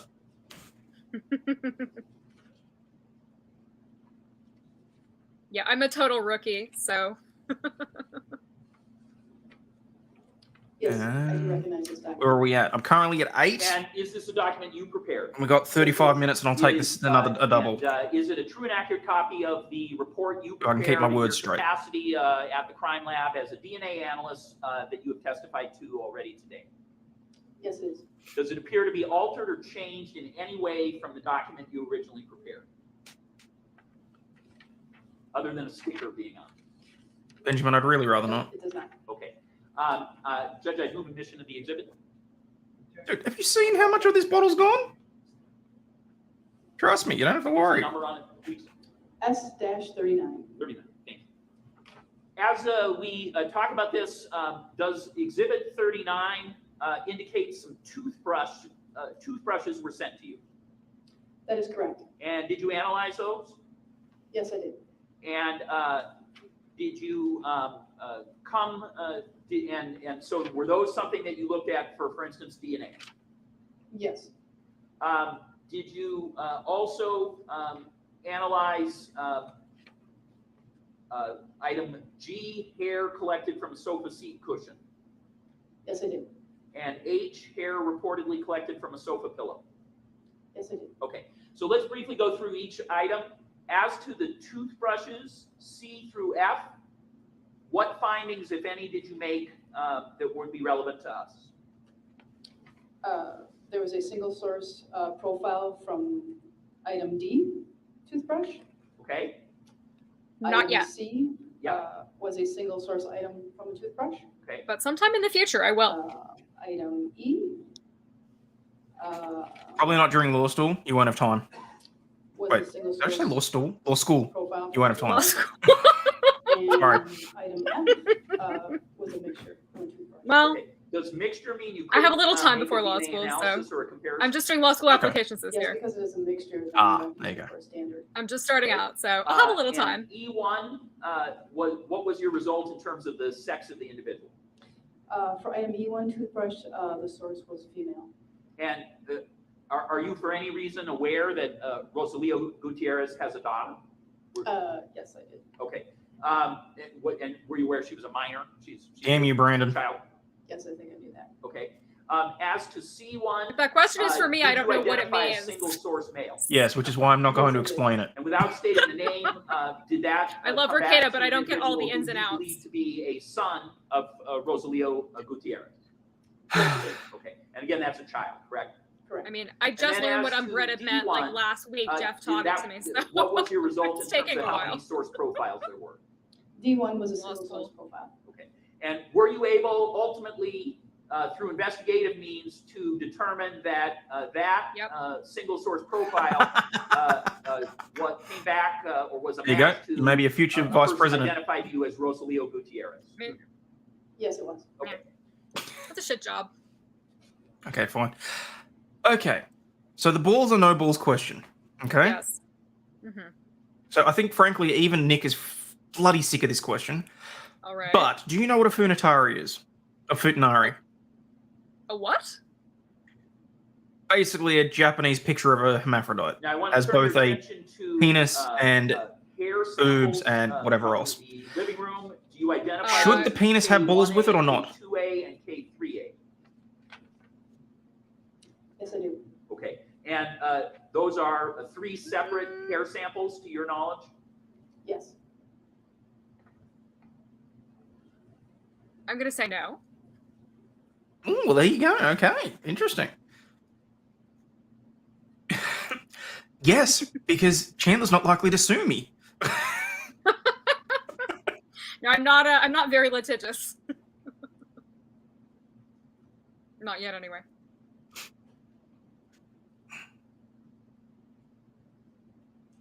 Yes, very much time to move on. I explained the question. Thank you for all the super chats and for people making me do that. Yes, my answer was no balls. I don't know what that means. I don't know if it was the right or the wrong answer. Maybe somebody can fill me in later, but quite a quirky question. I'm going to show you what's been marked as State's Exhibit 97 and ask you if that has K1A, K2A, K3A in it. No, I am an equal based on opportunist the here. I don't care if people prefer balls or no balls. To each their own. Yes, based on the packaging, it does have K1, K2, K3 in it. Okay, so very briefly, because I don't think the jury's heard this, can you describe why, just based on the packaging, without opening it, there. you have some degree of confidence that it's the right item? So what are you doing in terms of the packaging or labeling that allows you to I wouldn't even know be how to able say spell that? it. So when I receive a piece of Probably for the best. item of evidence, I No worries, Digger. Have a good night. And I have done that. Yeah, I don't know if I'm going to make it to Jeff's stream. I'm not going to lie. That were placed on here. Well, I we'll see. also We'll see. initial and If date not, the seal. it's been great hanging with you. I also make a note. Yeah, it's lovely having you here. That I Thank you so open much. something and I initial it as well. And as to this exhibit, were you able to, how many sources were there in your profile and what was the sex, if you can recall? So from this, there was 3 hairs that I tested and 3 hairs that I got profiles from. And all 3 hairs were single source profiles. And they were Rosalio Gutierrez was the source. Okay, so again, the same person who was on the toothbrush earlier in D1 is the source of those, I of really all hope 3 of those not. hairs. Do I have that correct? Yes, you do. Did you also take possession of and do testing on something identified you as swab from a main doorknob, item W1 or W? Yes, I did. And Lovely. were you able on that item to determine how many sources and whether it was a male or female? Oh, sit your ass back Yes, I down. was. What was your determination? It was a single source male profile. Does Exhibit 80, I'm sorry, I should have showed it to you. Exhibit 80 appear to be the item that we've spoken about thus far?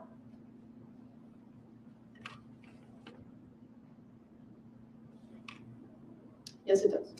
And what, if any, source could you identify as to this particular item? Again, a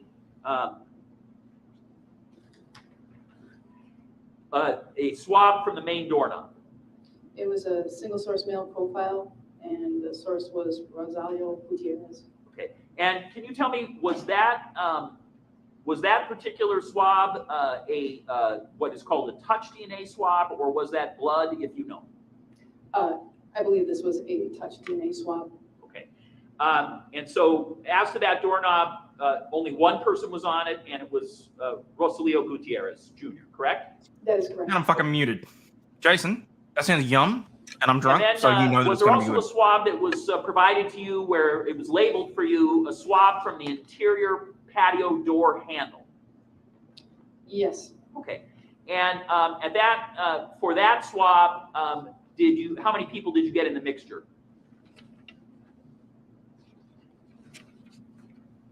This is item X1. I apologize.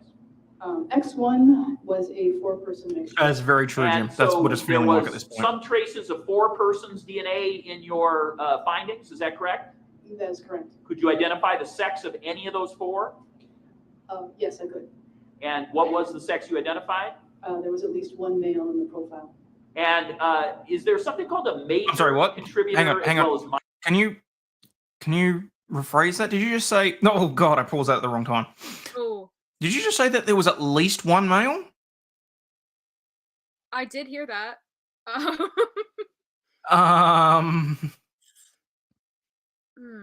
Minor contributors? Is that a thing in this business? Yes, it is. And what does that mean? A major contributor is someone that stands out as to having the most DNA in the mixture. Is that often in the touch DNA world, the person who touches something the most? It could be it's the person who left the most DNA there. Okay. Sometimes the last person who touches an item? Yes, it could be the last person. Okay. And and if a person touches a surface with gloves on, would you expect to find any results for them in a swab of the item that they touch? Usually you don't if someone has worn a glove. So were you able to get a major male Babs, contributor? souvlaki's are fairly interchangeable. They are 2 different things, and people will roast me for saying that. All right, I'm going to show you what's been marked as states exhibit. But gyros and like souvlaki's kebabs, all roughly the same. Patio door handle. That's how it's identified. Yes, I'll to you. probably be getting As souvlaki. exhibit 81, I need the does thick this bread. appear to be the same item that you are talking about based on its labeling, that you tested, and that you are reaching any conclusion that you are regarding? Yes. Yes, we are unfortunately still Okay, talking about so the as toothbrush. to that exhibit, who is the major male contributor based on your findings? For item X1, the major is Rosalio Gutierrez. And She doesn't even know how to pronounce as to his those first name. minor profiles, you mentioned 3 other people. What can you tell us about those 3? I can't say anything about the minor. I mean, it's better than Elaine Bradahoff calling her own Is client by that the wrong uncommon name. in the touch DNA world? No, that's not. Laura, That is a fair Amber, call. I will give you that. Was there a sample or Just something witnessing for it. testing? And again, as to X1, that item we just talked about, was that, can you indicate what the source of DNA was? In other words, skin, semen, all those possibilities you gave. What kind of DNA is that one, if you know? Given that it's a swab from a handle, I would say that was touch DNA, most likely skin cells. So now I'm going to ask you about item Y1, identified as swabs of the pool of blood. Not yet. Hopefully, we're about to find out. Is that, would that be blood as the source in that particular item? I presume if he's the And suspect in were a you murder able to case, they get did take any his DNA. results Yes. in that one, item Y1? Yes, I was. I'm going to show you what's been marked as Exhibit 79. Ask you as to this item, can you tell, is this packaging 4 to 5 nights a consistent week, I with think, yeah. the item that you have just described that you conducted testing on or analysis on for DNA? Just for you, execution. Yes, it is. And as to that exhibit, were you able to find out the number of sources and the sex of the individual who was any source? It was a single source male profile. And what, if anything, can you do in terms of results as to who that male profile is? The source was Rosalio Gutierrez. Okay. And that's blood, is that right? That is correct. Okay. Did you at some point look at swabs from a cell phone identified as item Z1? Yes, I did. And do you recall whether Z1 was blood or skin cells or, you know, Brandon, what I'm losing the source of buzz. I'm that going to do the next particular double swab early. was, if you recall? I believe that was Oh, yeah? touch swab of the cell phone, so this is skin cells. Okay. And as to that item identified as Z1, were you able to identify male or female and how many sources? Single source male profile. Okay. And this is touch DNA again. Correct. I'm going to show you what's been marked as Exhibit 91 and ask you as to that item, is this Not that I've seen so far, Jim. with the item you just testified that you were involved in analyzing for DNA?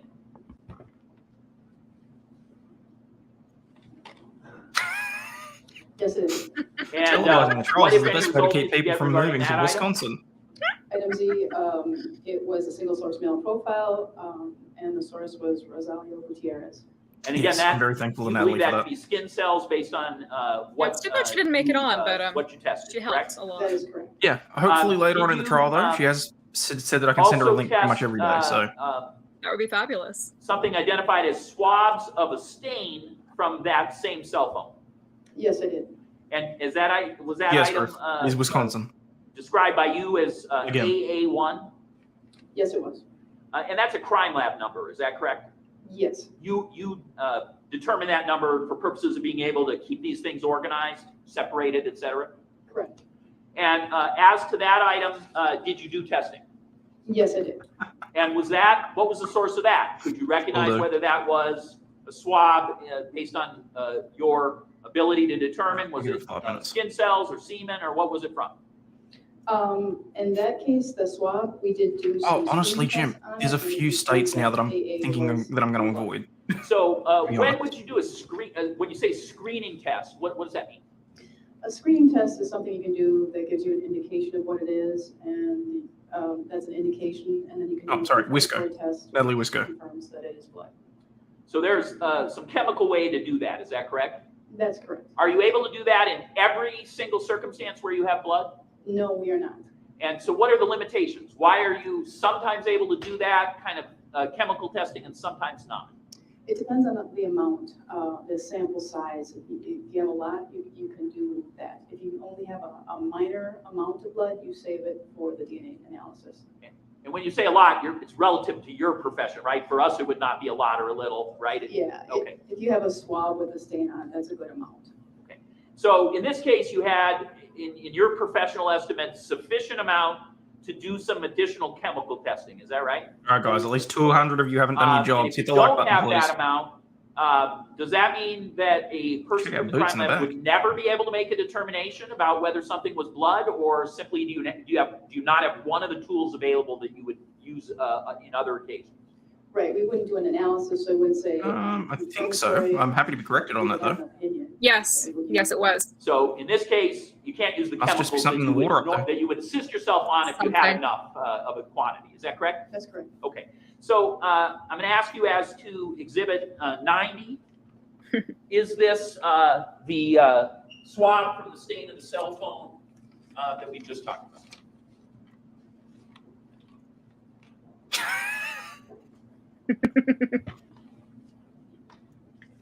Yes, it is. So again, you list that as AA1. Correct. And what were your findings regarding that when you tested it? A single source male profile. And who was the source of that, if you could tell? Rosalio Gutierrez. Now, at some point, were you asked to take a look at swabs from something identified as a tractor gear shift? Cheese head country, isn't it?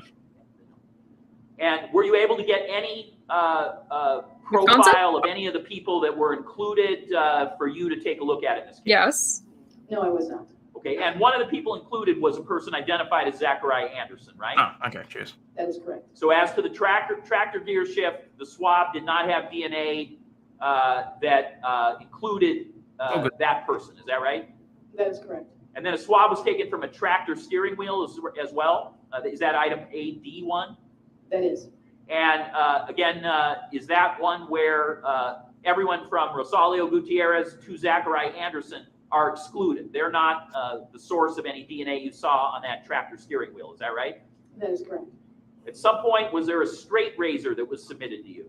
Yes, there was. And was Rosalio Gutierrez as well as Zachariah Anderson excluded on that? Yes, they were.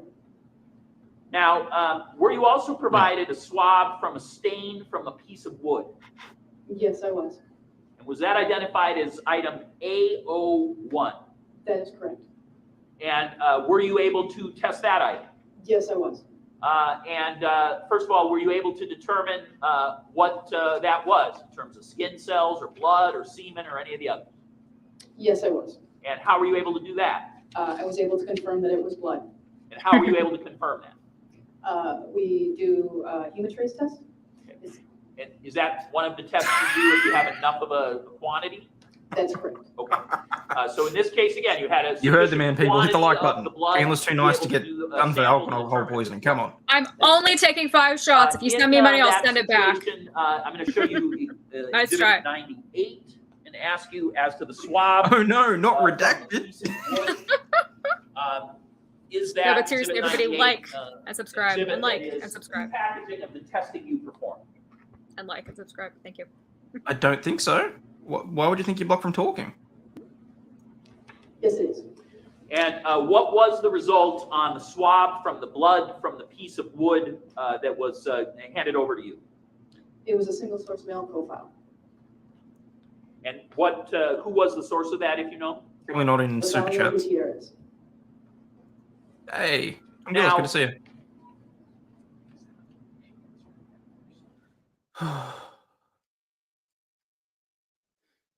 Oh, by the way, I'm gonna have to head out at top of the hour. Just letting you know. Yeah, no worries.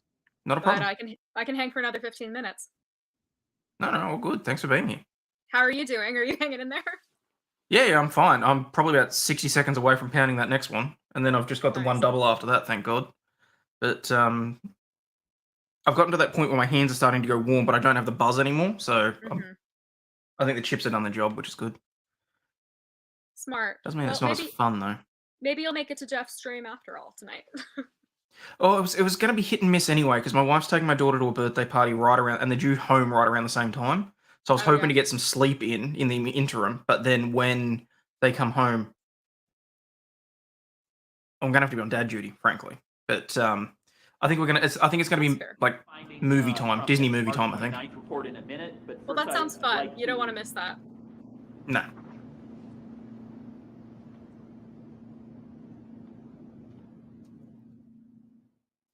No favorite. First, I'd like to ask you if you recognize. Probably 101 Dalmatians. She loves that one. Oh, I love 101 Dalmatians. The classic, the original, or the. Yeah.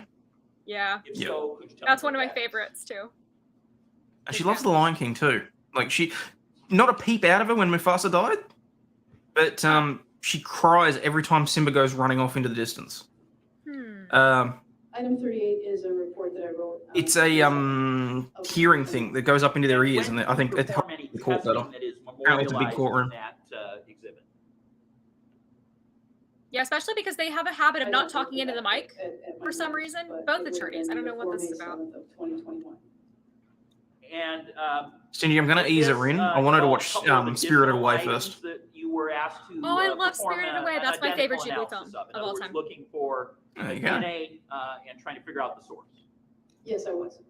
Okay. So in terms of the process or the fact that it was Ooh. submitted, it was just submitted at a that different right? time. That's correct. Okay. So was one of the items in the May 7th. Thank you, Miss Brieflick. I let me ask appreciate you, that. As to that May 7th report. Oh, Fern Gully was does it scary, appear though, at that to be age. a true and I'm gonna wait accurate for that, I copy, think. I never report saw of it. Your findings regarding testing a couple of items and then reporting it May 7th, 2021. All right, Yes, hang it on. was. And is it changed or altered in any way other than the fact that there's a sticker on it Cheers. with a number that you can see? No. I'd move admission of that report as an exhibit, Your Honor. No objection. Proceed. So I'd like to turn your attention then to a Whew. swab from the, something called swab. Oh, yeah, from that's the on the list, too. Exterior door center. Do you see that listed as AR1 and AR2? Actually, I think I'm going to crack open the power road. And when that came to you, that was in the form of a swab? Michael, yes. So And, can you Vices tell and me, I cover what, that splitting it. appeared He's to taking the be, morning sessions. I'm first taking the drop? Arvo Was that sessions. air? Was that So we'll be here saliva, right through. semen, something But else? It was identified as. it's Two meant to go weeks? for 2 And, weeks. did you do Yeah. any additional testing to determine it was blood? Yes, And we're on day 4. And what were you So finding? that it was blood, yes. Okay. And then as to that exhibit, that started were you able to make Tuesday. So findings yeah, about, probably who all the the next source week of and that maybe was? partly into the week after. Yes, I was. Okay. I'm going to show you then what's been marked as State's Exhibit 87 and ask as to Exhibit 87 if this is familiar to you in the context of what we just talked about. Starship Troopers. Love that movie. Yes, it is. What is that? Item AR. And Fantasia.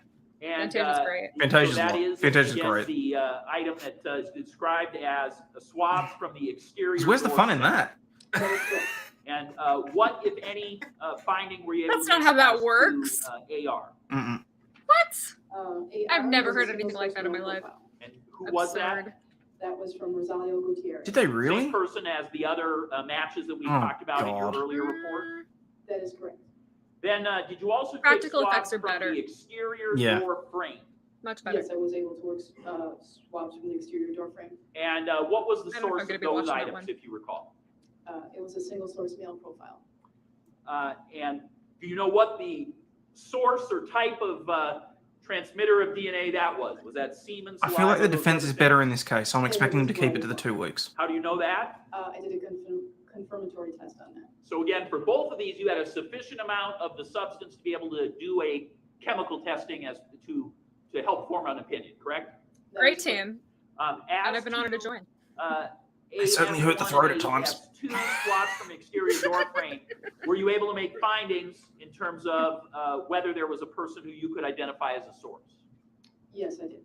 Okay, so I'm going to show you Exhibit 85, which again are the Yeah, but again, I'm going to wait till she's a little bit older before I introduce her to Gamal. swabs from that exterior How old is your door daughter? frame.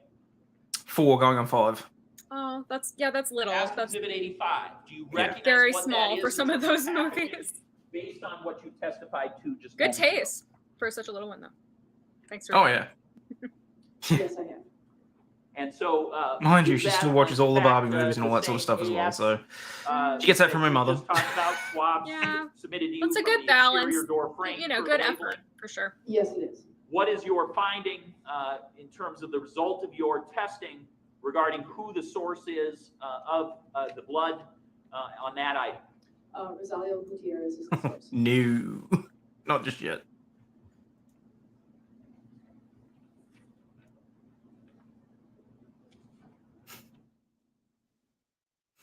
I'm loving all Current the movies Disney is suggestions. garbage. Sorry? Some Disney is good. Oh, look, most of the Disney stuff up until recently was very good. I really enjoyed the one that I think it was Pixar just directly put out themselves. The Sea Monster, they put that out on Netflix. That was a really good one. That was very reminiscent of Disney. As to your May 7th report, Some of the stuff they've just had lately is garbage, honestly. I don't know who did Raya and the Last Dragon or something like that. I watched that with my little nephews and nieces. They love that. It was actually really cute. Okay. Oh, really? Okay. Then I give want that to a go, then. return back to the time period of around May of 2020. I missed it, Jim. It wouldn't surprise me, though. Ask you if there was a time when you I don't were think that's involved in standard. some work on a At least I hope vehicle that was transported to the crime lab. Yes, I did look at a vehicle. And do you recall when you We watch a few were involved in looking physically at that vehicle and making any findings that you had? I went out to the garage, I believe it was on May 21st. May 21st of 2020? That's correct. And when you say the garage, what are you talking about? So in our laboratory, we have 3 bays that we refer to as the garage, where we're able to work on. No accounting for taste, I guess. Thank you, Spokio. And that it would be the standard place you would try to analyze a vehicle? Yeah. It's enclosed? It's enclosed, yes. And why I refuse to watch it, care Big if, Chungus. you worked in an enclosed space as opposed to out in the open? Well, we want it to be secured. We want to try to control it. We don't want it to be affected by the elements of the weather, sunlight, rain, things like that. So let me ask you And that. twist, yeah, Does if I can get a hold of rain it. impact an ability to find DNA evidence or blood evidence if rain impacts any surface where there otherwise might be blood? So the rain could potentially wash it away or dilute the blood. So you don't want a vehicle you're going to work on, even if you're just going to work on the interior, you don't want any part of it to be exposed to the rain because you're worried that'll compromise an ability to look at DNA? Yes, you would prefer it to be duh. protected and secured.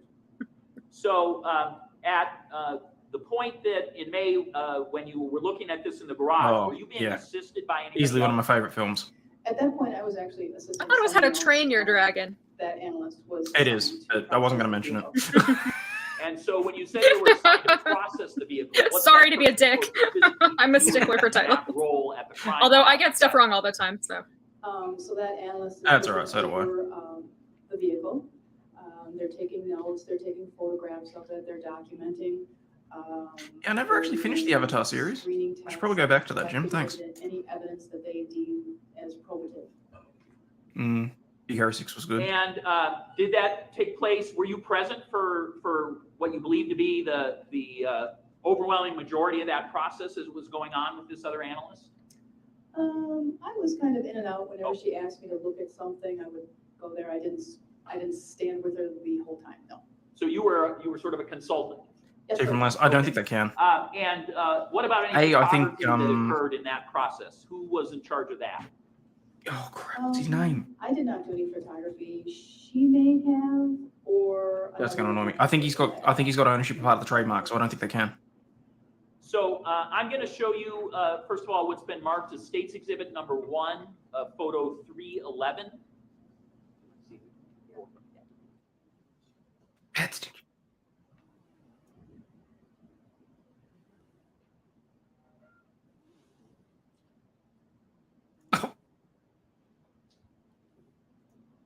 So again, this is Exhibit 1, photo 311.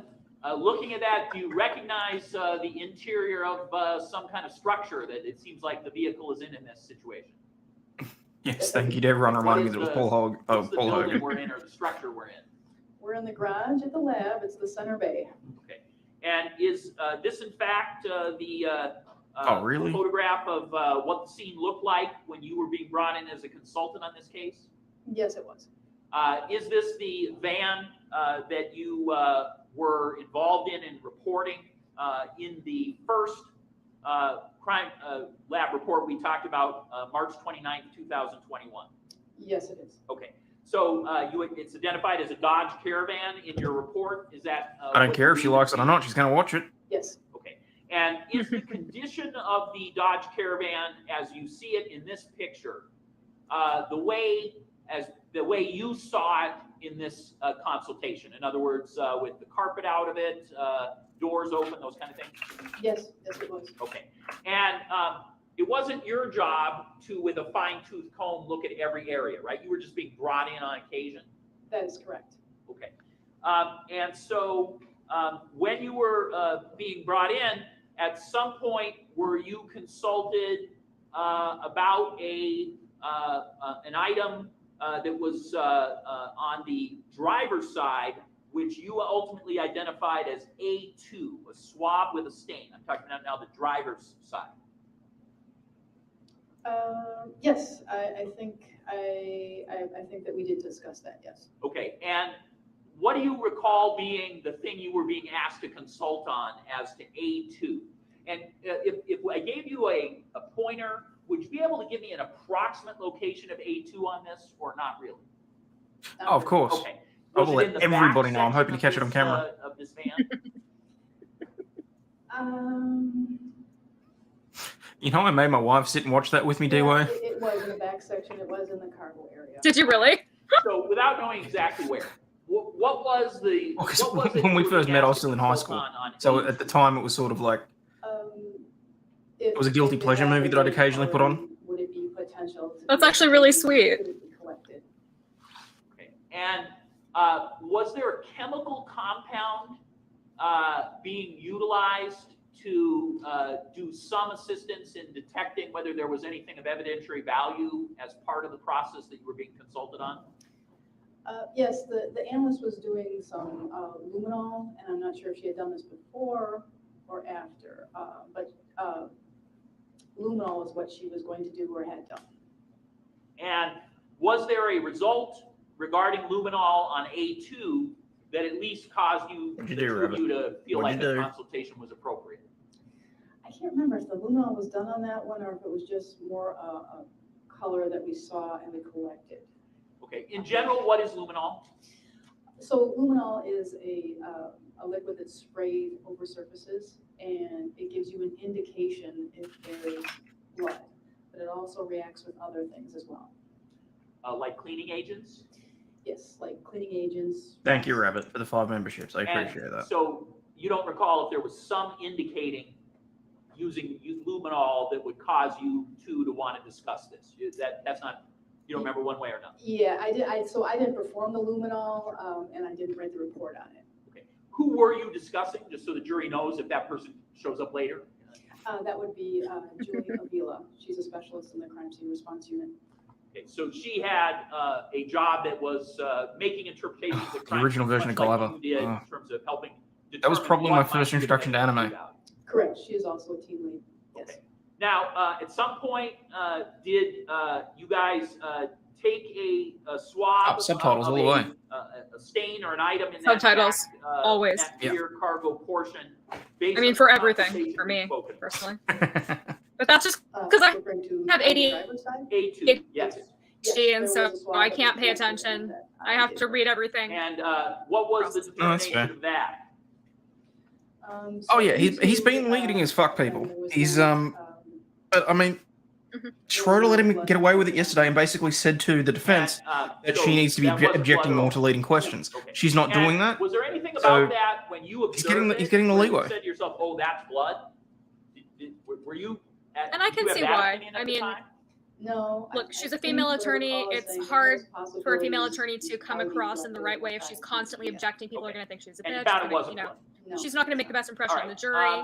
Then, she's trying to was be there careful and another selective, place but I think she that should object you, more, personally. talked about, identified as. Oh, Matt, I wasn't saying that I'm a purist. I'm saying that even when I'm watching a dub, I will put the subtitles I'm on. now going to show you, again, from Exhibit 1, photo 313. And is there a sticker there that was only there because the state crime lab decided to place it there to mark something that they thought was of interest? That is correct, yes. Okay, I'm going to ask that the judge give you a pointer. All right. AP gifted memberships earlier? Okay. Oh, you're out? Old school. Yeah, pointer. it looks like I'm out. Thank you so much for having me on. Enjoy the rest of the No worries. stream. Great meeting Thanks for all being of here. your chat, and I look forward to hanging next time. Cheers. So you Thanks can very much, just Hannah. point out All right. Bye, where everybody. the sticker is that is of interest, so the jury can be oriented as to where we're talking about. I'm sorry, AP. It doesn't pop up when I Okay. get So really all memberships you like can tell that, in and this unfortunately, I haven't got the picture is chat far a enough sticker back. showing you a But I very much location, appreciate correct? you making Okay. membership But you donations. recall I that hugely being the appreciate that. location that was of interest? Yes, that was the location. Okay. And do you remember how you came to be consulted on that particular item? Again, only if you remember the specifics. Yes, so analyst Avila asked me to come out to the garage. She said, I saw something. Is that on? If it is, you need it a little closer to your. Okay. Yeah, that's not on. You hear me? Now I can. Okay. Analyst Avila called me out to the garage, asked me to No, look at I it. haven't. She Is said, it any "I good?" saw it. It's about at my eye height. I'm a bit taller than she is. So that's why I remember it. And I looked at it and I said, yeah, that's the right coloring. I think we need to collect that on one swab. And were you concerned about the quantity in terms of decisions you made at that time? Yes, it was a tiny speck, like a pinhead dot of a dark stain. And so now I'm going to show you what's been marked as Exhibit 1, photo 314. Are we a little closer in on this picture? Yes, we are. Okay. And again, can you just point for the jury? You probably still can't, probably still not quite big enough to see, but is it under that little sticker? Yeah, it's like right about there. Okay. Nate, member for at 2 that months. point, Love how you interact was with a chat. You decision rock, made Hayden. Thanks for all the to laughs. be You're very collected, welcome. Correct? Thank you for everyone being Was here. luminol And I'm not put going to on lie, it? the next hour is going to be a little bit rough Why not? because I'm going to be zoning in and out with paying attention. So I'm just going to focus on reading chat and listening to what they're talking about and commenting as I can. I still have another 2 shots to go. Thank you, Brandon. And now I'm going to show you Exhibit 1, and this is number 315. Is that a picture where you can actually now, at this illumination or increase of size, I'm not coming up with the word. At this size, are you able to now see the speck visible in this exhibit? So yeah, the previous photographs would have been called overalls. This would be what we would call a close-up. And at this close-up photography, you can see the stain right there. Oh, I'm sorry. I did say it. Well, there you go. And are you able to see any characteristics of it once you get it enhanced in terms of its size? Yeah, you can kind of tell that it's a reddish brown stain on that photograph. Okay. And is Really? there a I don't shape seem or drunk enough. anything else to it that was of any significance to you at any point? I'm just holding on. I'm not starting to slur my words too badly, so that's good. More like something that you see that would be like a splash or a spray. So you can go back to your seat. Thank you. And you can use our normal microphone. Thank you very much. So are you the person?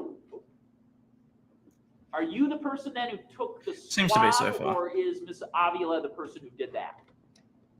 Julie was the one that actually collected the swab, and then she. No, it's just widely frowned upon. Okay, and then at that point, ultimately, you've seen it in person, correct? Correct. You've seen it in context. You know where it's located. You know its characteristics by being able to look at it. It's fine. I'll just show her the PayPal account. Right? Okay. And now you are going to do an analysis of it, I assume? That's correct. Okay. Using the usual machinery and methods as best you can, correct? That is correct, yes. All right. So you have told us previously on other samples that you did a chemical test for blood in multiple other samples. You recall that in your testimony? Yes, I do. Did you do that as to A1? No, I did not. Okay, so why? Why didn't Yeah, I'm you? not gonna lie. if So far, the you prosecution's thought case is this very might be weak. Why didn't you do it on this sample?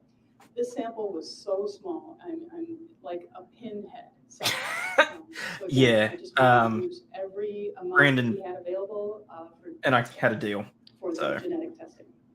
12 Go shots. back for a second to number. It's gonna hit me like a freight 311, train in exhibit about 1, an 311. hour and a half, I reckon. I'll be off stream by then, but there's a good chance I'm sleeping the entire way through I know you Jeff's weren't the stream. primary person, but did you overall take a look at this vehicle in terms of the back of it? Yeah, I did. I looked around. The last one already vehicle, I preset looked here, inside ready to the go. vehicle, and I looked in the back of it. And do you see the whitish or discoloring stains that are located in some of the carpet that's above the cutoff portion of the carpet? Yes. And did that appear? This is to true. be We did learn this from the caused by Murdoch substance case. That there was an odor of in the vehicle. If you know. Don't worry, that's why I was eating the Doritos. And I've got I a didn't smell Powerade it, here to but I recall help as well. Analyst Avila telling me that it smelled. Hang on. Sorry, I'm just going to pause this here. So the only speck of blood that was found in the defense car was too small to get tested? Yes, and this is what I was harping on about the other day on Jeff's stream as well. They didn't actually bother doing a luminol test on it to see whether or not it reacted because it was too small and it would have contaminated the entire thing. When they got it back to the lab, they couldn't test it either, and it could have just as easily been rust. So, yes. Now, would you expect a person to clean a carpeting? Yes, that's what they've done. They've inferred that it's blood. And more to the point, they've inferred that it's not the blood of the guy that owns the van. You know, if he'd sliced his finger or something like that, they've inferred that it's the dead guy's blood. Despite the fact that they haven't tested it to conclude that it actually is blood. It's overruled. Would you expect someone to clean something like an Poor auto double carpet shots. with bleach? Eating is cheating. Not really, unless they were. Look, trying to- ordinarily it is, but I'm going into Saturday morning and I do have things to do today.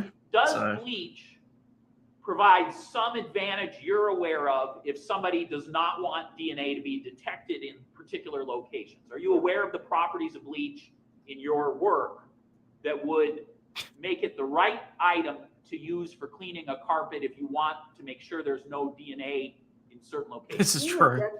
And he knows that I'm good for it. He knows full well that I'm going to keep to my word. So. Why someone would use bleach to. Oh, fuck There my are head. specific properties she's aware of. This is why I can only do drinking streams every once in a while. What, So I if can any use my properties superpower. are there I'm in gonna bleach I'm gonna hit the wall that so hard. disguise what otherwise would be DNA at a location? So bleach removes stains and it also destroys. And what does it translate into Aussie dollars, Chris? It also, It also destroys DNA. thank you. So you're aware of other items people use to clean carpets, right, that are not bleach? That is correct, yes. And are those items that also destroy DNA, or is bleach the particular agent that destroys DNA?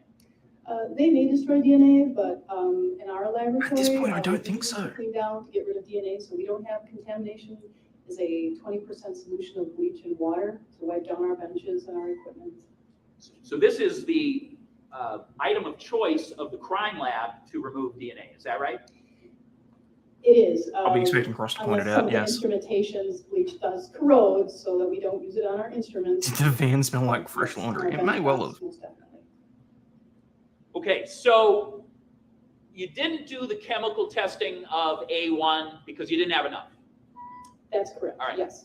But did you do DNA testing to find out if it was going to be one of those sources of DNA you talked about? Hair, semen, saliva, all those things. Yes, I ran it through the typical process that I run all the other items through, yes. Just like all the other items we've talked about in this case. Yes, I did. Oh, don't worry. And as to A1, I'm going to show you what's been marked as State's Exhibit 109. I don't do egg. And ask you if, But based on packaging, in this current state, that you are sounds damn able good. to tell that this is in fact the item that you did DNA testing on in regards to that item that we've shown you. Hell no, Stingy. What are you kidding me? Yes, it is. And what, if any, result did you get for A1 in terms of a DNA profile? It was a single source male profile. And whose DNA was that a I really match hope they for, do. if any?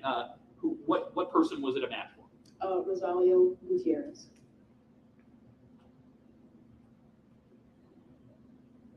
Now, you don't know whose minivan this is, correct? At any given time. But I appreciate how long you have Yeah, listened I to didn't it, take Paula. I advantage very of much them, do. it In fact, was I my appreciate primary, each and every one of you thing, for being here and so liking this I went and stream. put it in the paperwork. And you as an I'm not analyst quite are that not drunk yet. I'm not focused going to on get all any lovey-dovey. But thank particular you. suspect. You have no one in mind to figure out, you know, who's who in terms of the DNA determinations, do you? No,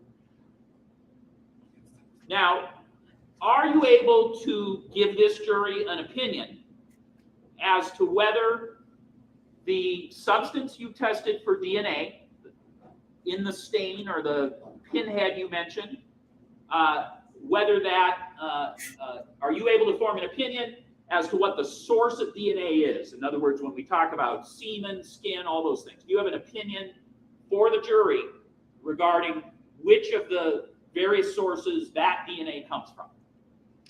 Yeah, yes, don't worry. That's why I've got the Okay. And what is arrow. your opinion as to what the source of the DNA A1 is? Oh, thank you, Gypsy Soul. based on my education and training and experience. I get to decide if I'm going to keep it. It's just something I'm trying out for a bit. You may see a full beard try and come in at some stage. I haven't decided on that yet either. And are you able to indicate that, you're able to indicate that by appearance? Is there something about the results that you had that also allows you to assist in that conclusion? Yes, the type of genetic testing we do and the locations that we look at are human specific. So this is human. This is the DNA of that is human DNA, correct? That's correct. Yes. Okay. So let's do this. So are you able to do essentially a process of elimination as part of your analysis? Yes, that's part of our analysis. Okay. Did this, based on your No worries, conclusions Andrew. and the results, was this human hair? No, it was not. Was it saliva? No, it was not. Was it semen? No, Was it Spit? was it skin cells that were simply skin cells without being another source? you know, there may have been skin cells, but I couldn't say that for sure because you really can't see that. So I would say probably not skin cells. So how did they? So your opinion, to a reasonable degree of scientific certainty, is that this is the blood of Rosalio Gutierrez. Is that fair? Yes, that is fair.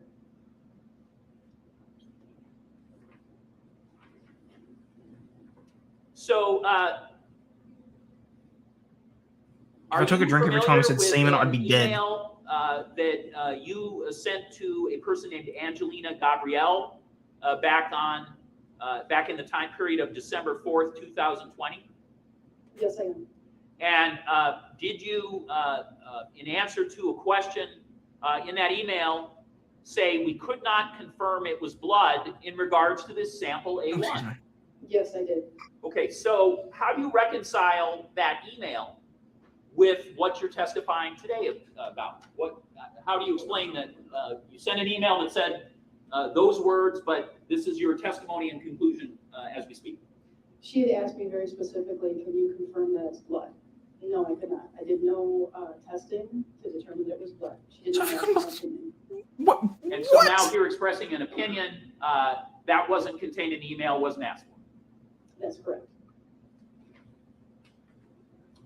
So, in your experience as a crime scene investigator, what? have you had to, on many occasions, make decisions about what items will be taken from a scene to do further testing on?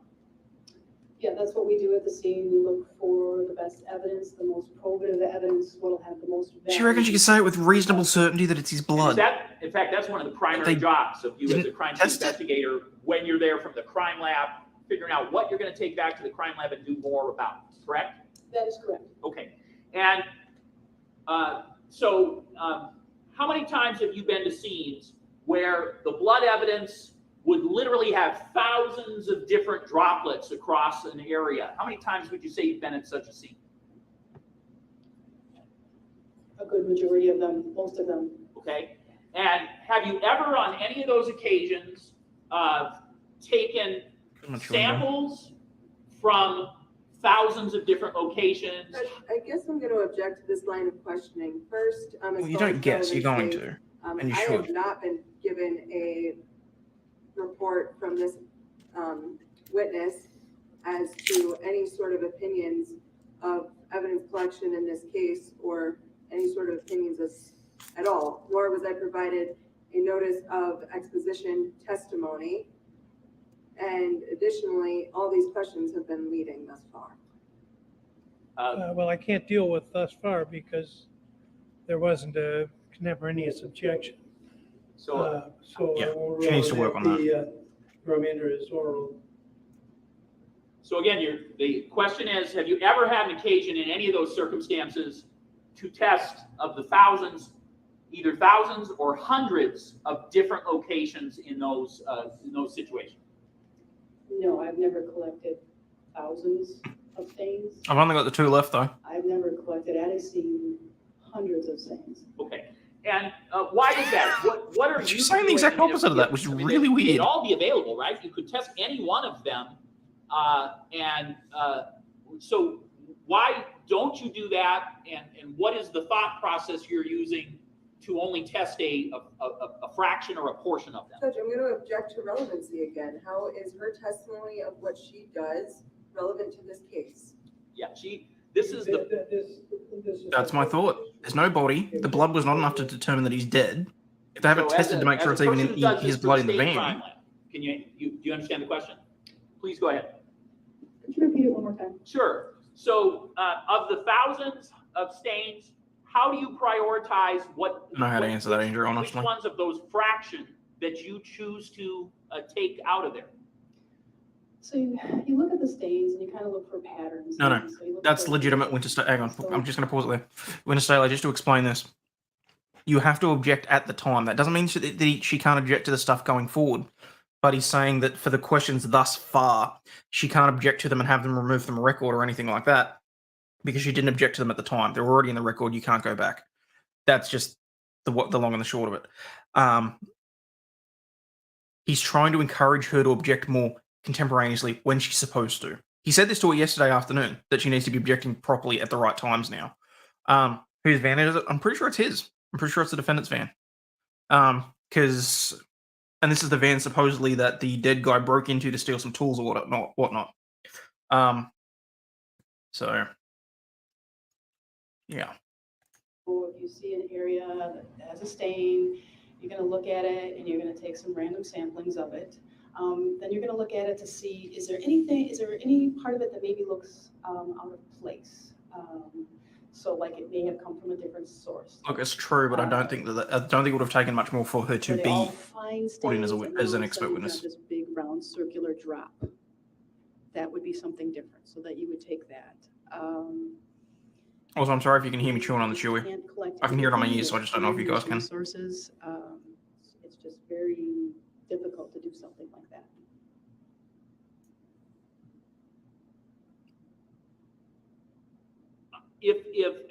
Have a number of these scenes that you've been at been indoor scenes? Indoor and outdoor scenes, yes. So, if something happens, for instance, in a household, there's a number of household items throughout a home, correct? Correct.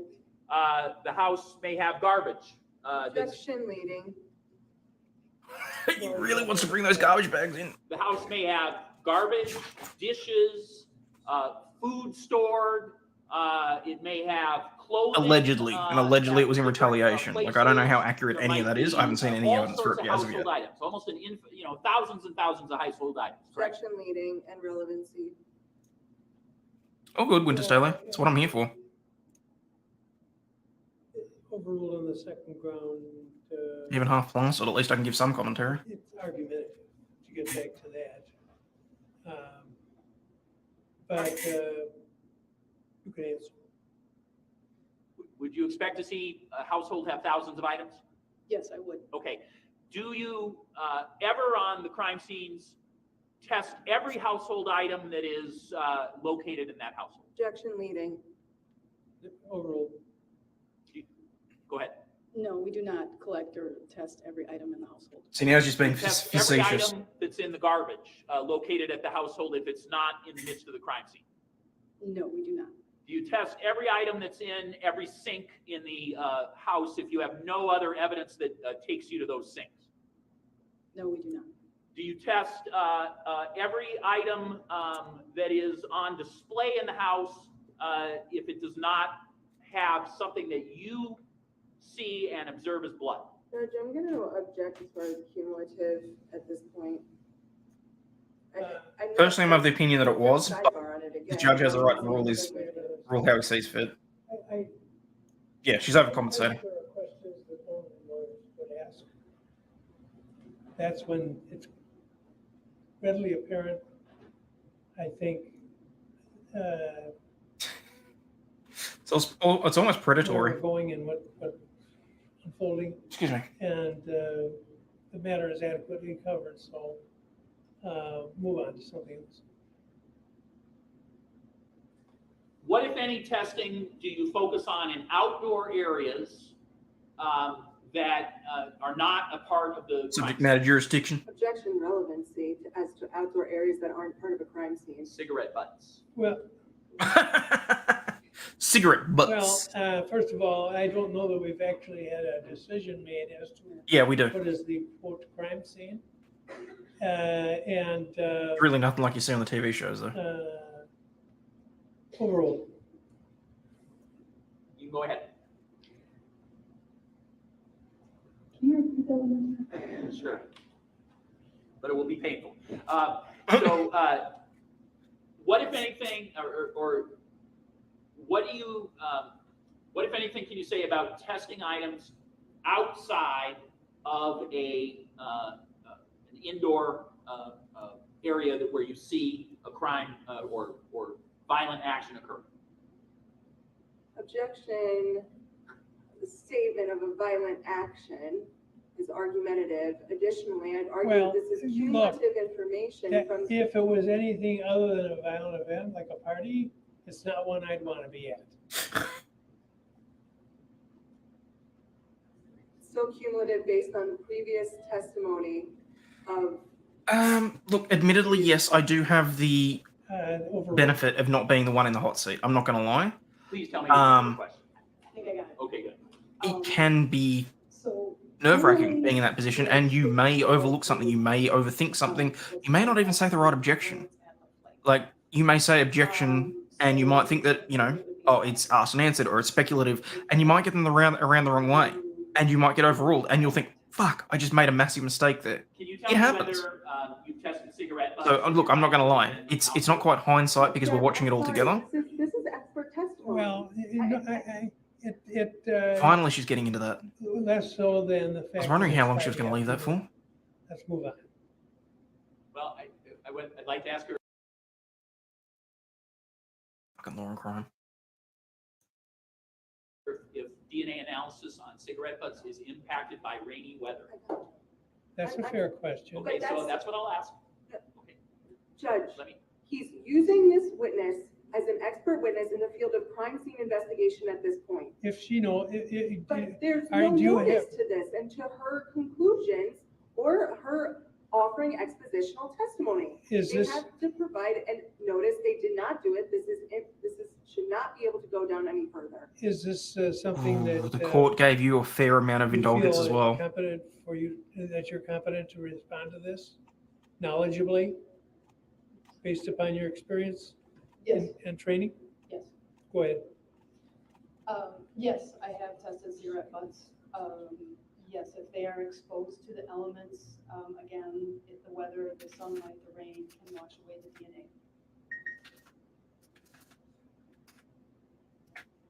I do like the judge has his little alarm. I'm not going to lie.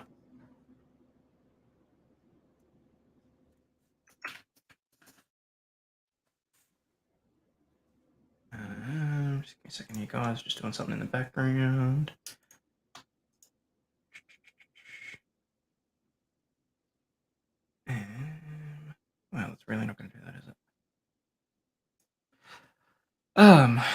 Okay, so they're having some sort of argument there. That's fine. Female lawyer has to be careful with Schroeder. She pushed too far. He'll yell at her like he did a binger. Possibly. What, if anything? Elaine flashbacks. Oh, Lord, he's on the testing. Yep. Gave evidence this guy's blood in the van. Judge, I'm still questioning I it. don't have any further questions. Question? Yes, thank you. Yes. Would this be a logical time to do a break? Well, actually, it is. Okay. No how shit. lengthy would you expect your examination to be? And I'm not trying to rush you. No, I'd say approximately. 3:25. Is he going to take an actual break, or is it going to be we can a... talk about the case during the break. We can go Okay, so it's a break. We're not... Damn it. I thought we'd be done for the day. I could pound my shots and be... Okay, alright. She left the door open, sort of. Objection, grounds, subject matter jurisdiction. Is that a tacit agreement? Oh, God, you're going to give me PTSD from that. Stream slide showing it. Oh, the video. Oh, you can absolutely overlawyer something in court. Over prosecute, over defend. Decided to name the prosecutor Jay Martin because he looks like Jay Leno and Steve Martin mixed. Works. Objection, Your Honor, I'm a bit drunk. Objection, I'm a bit honor you're drunk. Stingy, I actually had to stop and read that. Thank you. They didn't even test the butt, so what's the point? This is true. Time to argue with each other until the end of the day. Probably. I did actually have a couple of starred ones here too. We got what order and talked about that. Okay, so I already had those. Rabbit's off. Fair enough. Have a good day, Rabbit.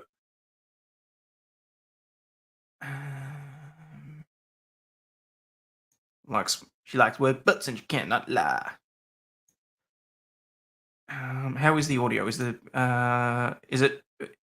so when you're saying audio, guys, if you're going to tell me that something's wrong with the audio, can you specify, is it me or is it the stream? Because the two things mess around in the back end on StreamYard, so I need to actually make sure that I'm doing it properly. Neurodos over on Rumble says, "Oh my, it's refreshing to see a judge limit how far the state can go." Fat Amy Seyfried holding up one finger is now my new lock screen. Oh, well, there you go. Last break of the day. I should bloody well hope so. Ooh, that was close. Almost knocked over my shot. That would not have been good. Yelled at Bingo because he was intentionally mischaracterizing something. He won't yell at her for being aggressive and doing a job. Broke into the van, could have cut himself during the break-in. This is true.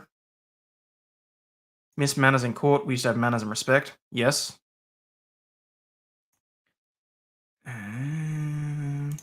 Audio still sounds jacked up. It was unwatchable earlier. It's a lot better now, though, I will admit.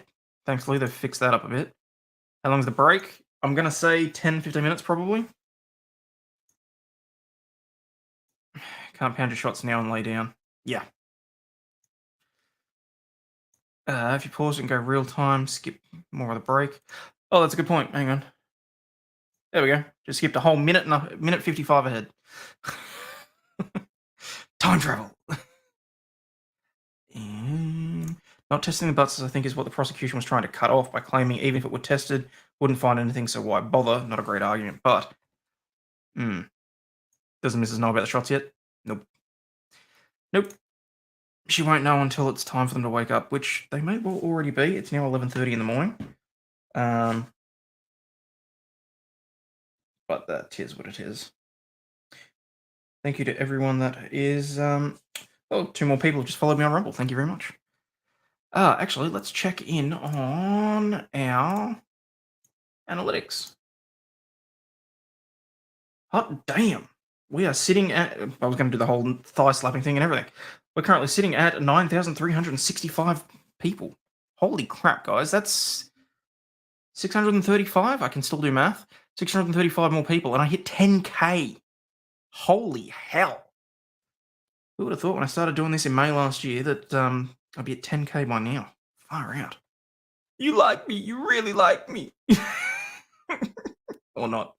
The court audio. All right. In that case, I shall kick it up. Hopefully it's not going to be too bad. So I'll put it up to 300%. Tell me if it gets too loud, okay?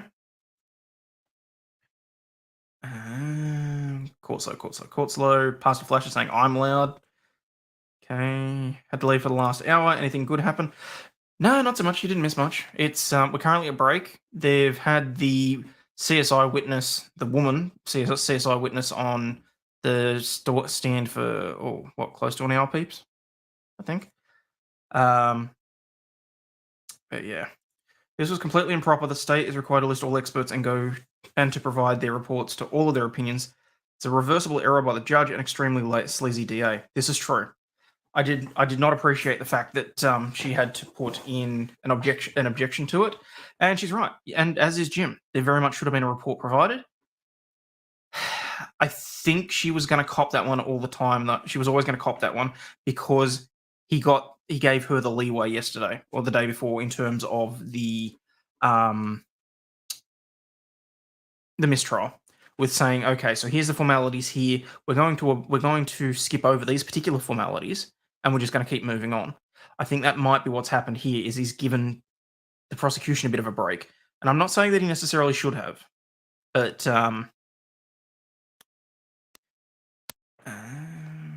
oh, don't you dare start telling me that they've got that friggin' clipping thing happening on the audio again.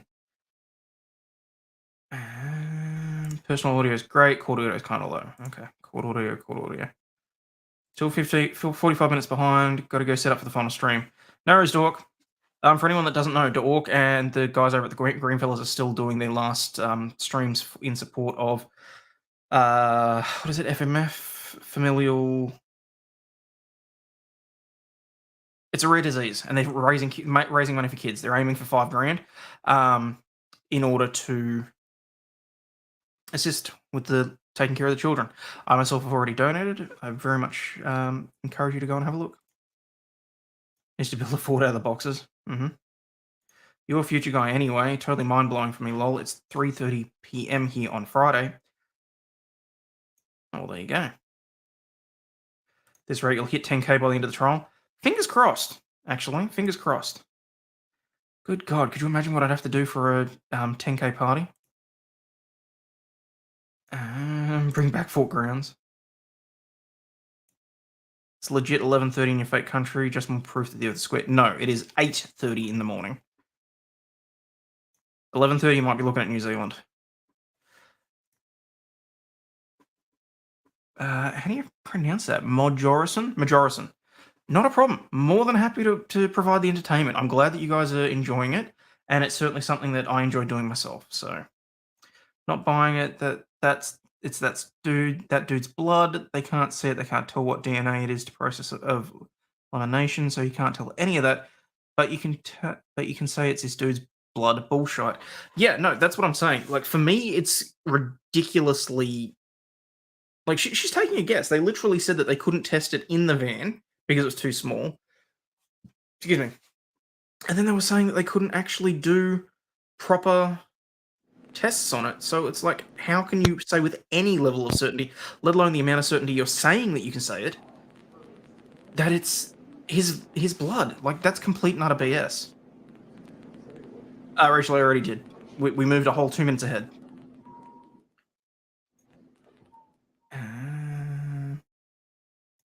Cheers, bub. Do a mukbang. I've been thinking about doing more mukbangs, honestly. I mean, the Kanye burger live stream that I did when we went out and actually went to College Dropout Burgers, which is the burger place that's being sued by Kanye West. People really enjoyed that. So I kind of feel like I should probably do that more often.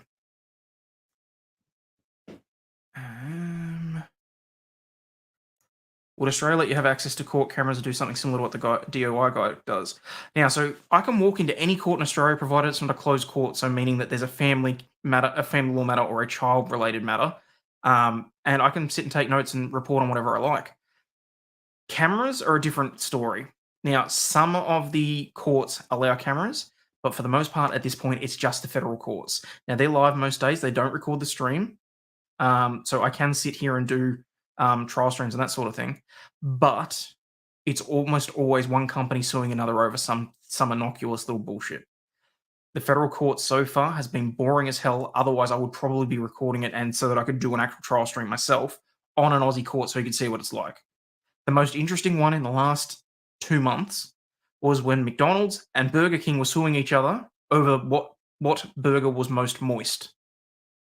And that, I'm not going to lie, was a little bit out of there, simply because the testing facility that tested the 12 different burgers, they left some of the burgers on the front seat of a hot car in humid temperatures up in Queensland for up to 8 hours. There is no way in hell that does not invalidate some of that testing. But whilst I found that a little bit interesting myself, listening to two barristers argue on about which patty is more moist, I reckon that would have bored the hell out of people. So I chose not to stream that one. What's that? Lauren Cucks put out a video saying the defense lawyers refused to accept defeat. So what? He's not supposed to appeal now? Oh, are you serious?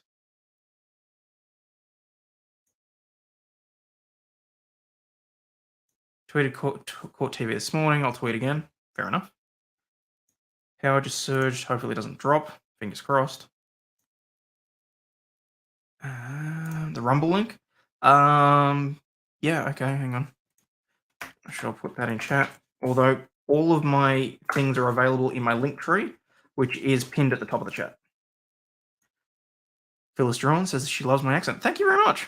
There's a lot of Australian people that can't stand my accent. I am a weird hybridization between, because I watched a lot of American TV when I was younger, but I know full well that I will sound Aussie to you Americans, but to some Aussies, I sound American, which I find hilarious. How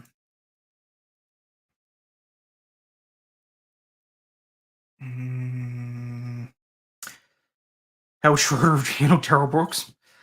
I would have liked to have seen him bound and gagged.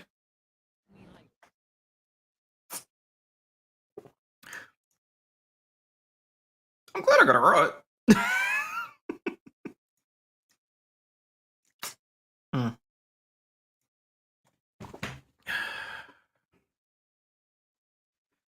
10:32 in the morning there. Oh, there you go. What are they playing?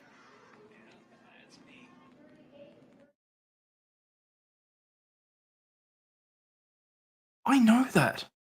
Yep, that's me. What the hell was that from? I think they're watching a movie in the background. That's hilarious.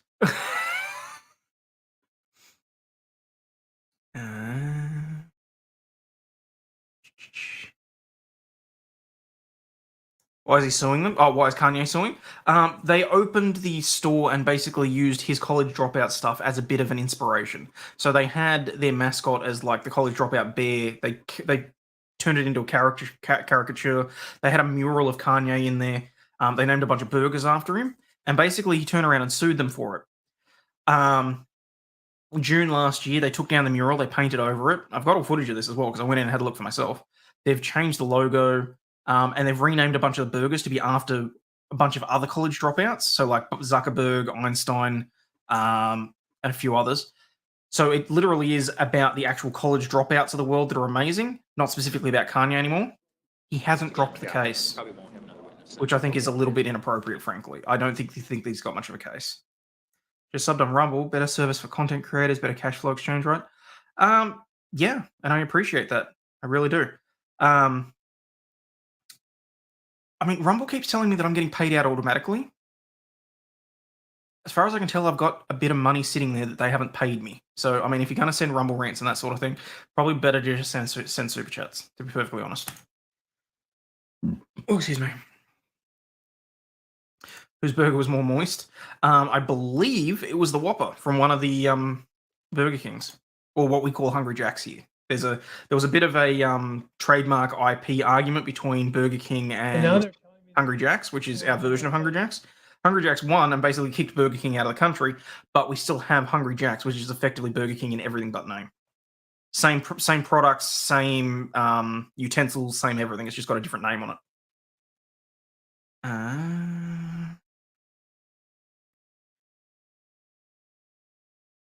What is federal courts like our federal courts? Yes, very similar. So we have the court levels at the state and federal level. So here we have you got your local court, you've got a mid-sized court, then you've got what we call the Supreme Court, which would be the equivalent of your district court, I think. From the Supreme Court, you've then got Court of Appeals, and then you go to the Australian High Court, which is all encompassing across all of these states. I really do need to do a thing on that.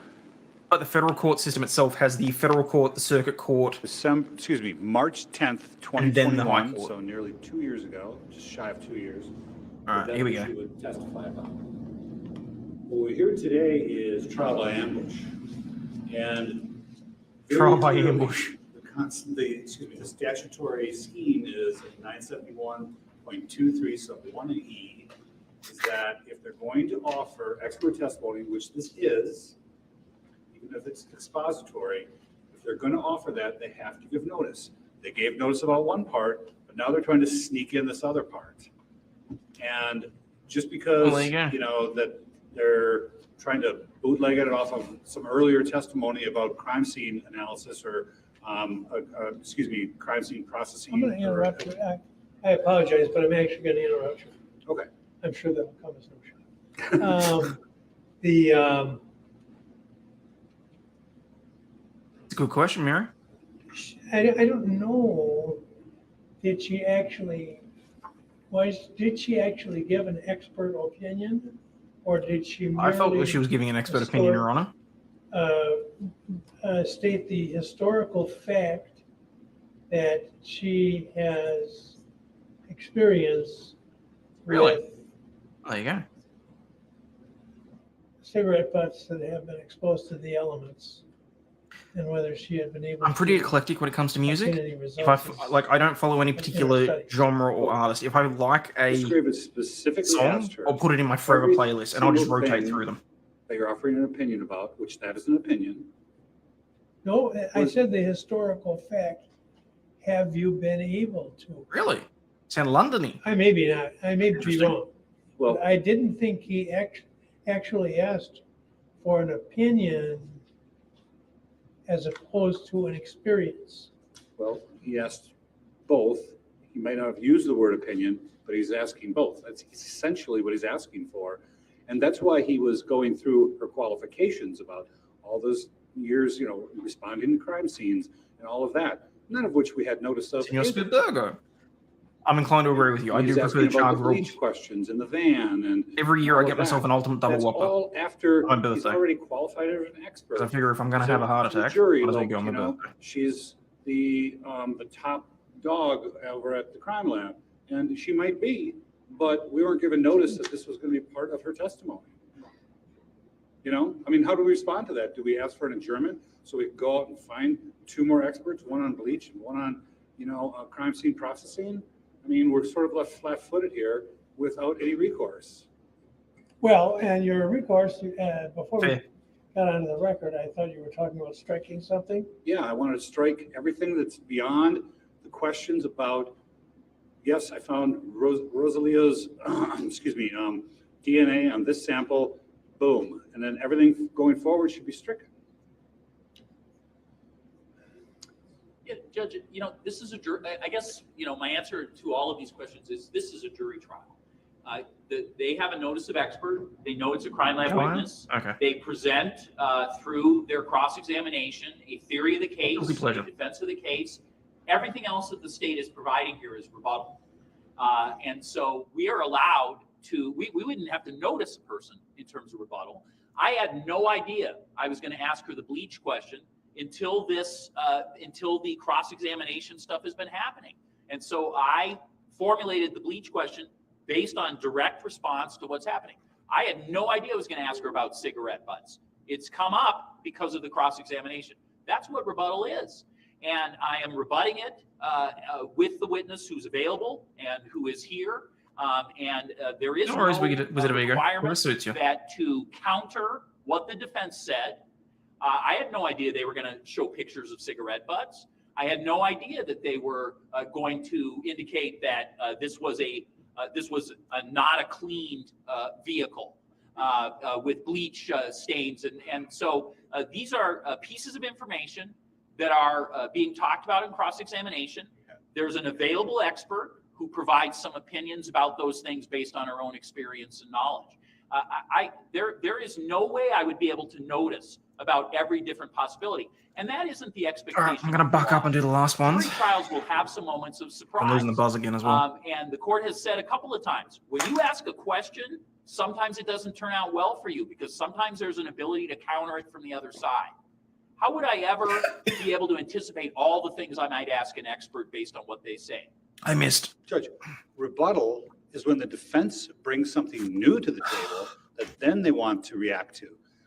Everything, every single question that was asked on cross-examination, every single picture, every single item that was discussed here has all come from the state, all of it.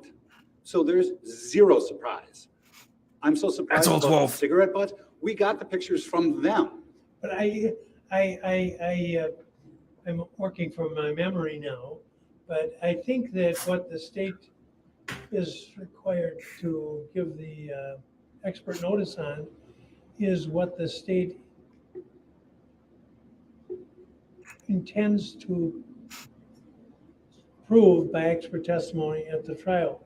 Mr. Gravely is saying he didn't intend to offer this evidence and only has done so in response to what has been offered by the defense. Yes, that would be fine argument if that was something that was offered by the defense that was offered by the defense that was new. But none of this is new. None of it. Well, it is in this. Hang on. Blockashell, I have yet to see any real evidence. I'm not going to lie. They had a single speck of blood. They have the photo from what they're assuming is the crime scene. I mean, obviously something happened there. But there could be a perfectly innocent explanation for all that blood on the rug. We don't know, okay?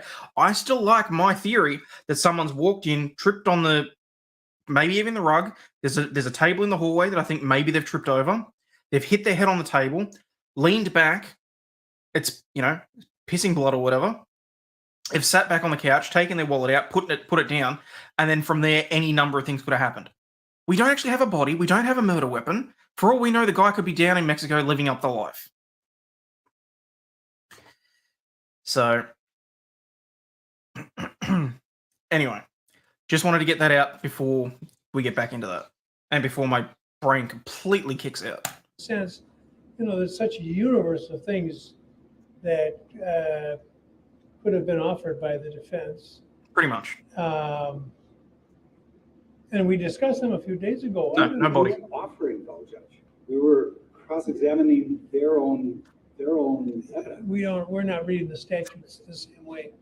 You're allowed to rebut someone's opening statement. Rebuttal is legitimate. There are moments in Wisconsin where opening statement can be rebuttal. And we don't have just that. We have extensive cross-examination that I'm rebutting. Attorney Mueller here, I'd like to make a point that the state used analyst Treffinger as basically to provide expert testimony to the effects that bleach has on the hemoglobin protein of blood. I have not cross-examined on products of bleach and the effect that has. Sorry. We don't even know that it's blood. I don't think. It was a speck of something. It was too small for them to test with luminol in the van, which, to be fair, could have been rust anyway. And when they went and did tests on it, they didn't test whether or not it was actually blood. And yet this expert's gotten up there and said, I can say with certainty that it's this guy's blood.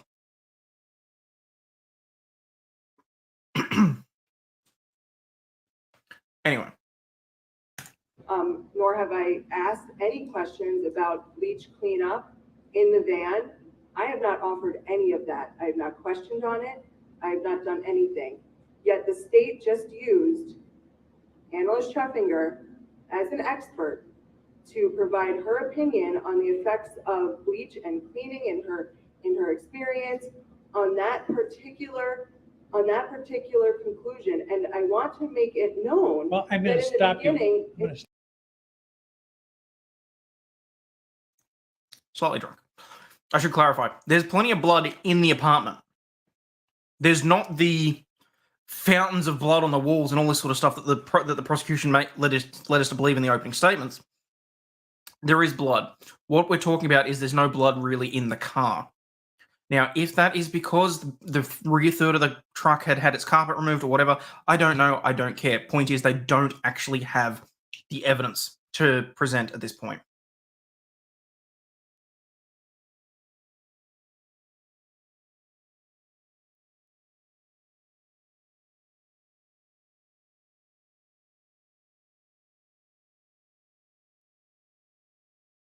Stop you now. Just one last Not thing. yet.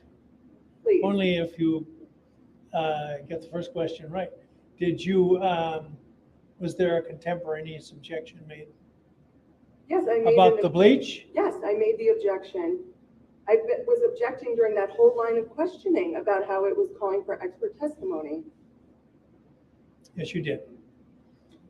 But to my point before about, I want it to really be known that in the very beginning of the state's questioning of this witness, the state asked, when I'm asking about your opinion, I'm going to ask that you give your opinion to a reasonable degree of scientific certainty. I'm not going to ask you to every single one of those. And then she gave an opinion about bleach and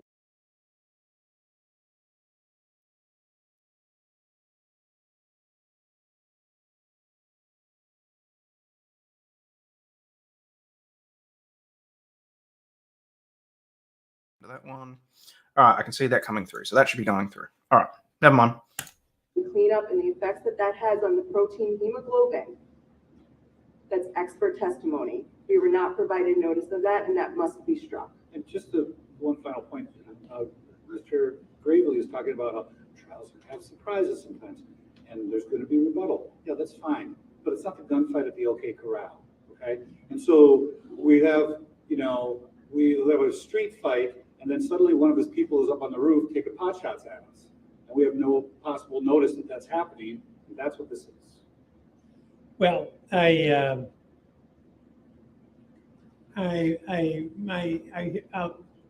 I'll think about it over the weekend. I will tell you that my current bias, and I've been. I'm sorry. Let's just let Grant. I'm just going to use this as an example. I know you're behind, so you're not going to see this for a little while. But look at this. Look at this, guys. We were literally just talking about this, and someone else has picked this up on the replay as they're going through. I'm behind, but did she just say she couldn't confirm that it was blood, but she was able to determine that it's the victim's blood? How the fuck? Yeah, wait until you see my face when she said that. Honestly. We're behind again, are we? Oh, yeah, because I paused to talk. We're about, I don't know, 2 minutes or so.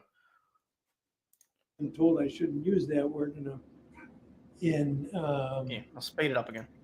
An explanatory sense. Let's face it, Schroeder takes ages to talk because it has anyway. such an ugly identification. But my current inclination is to overrule your objection. But I'll think about it over the weekend.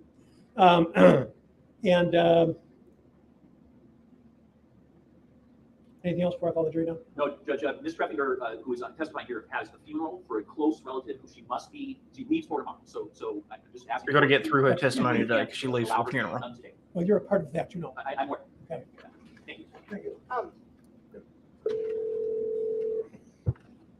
Yes. Would you come down, please? Okay. How long did that 20 minutes last? 30?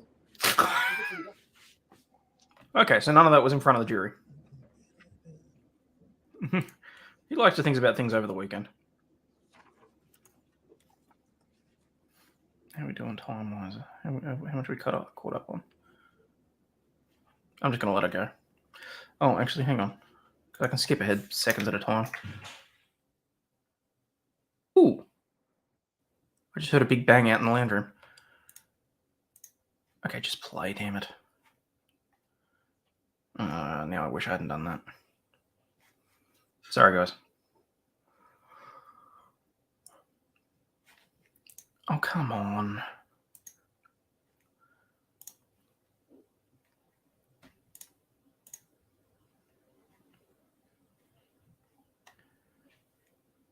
Oh, okay, so they're having some sort of sidebar because they...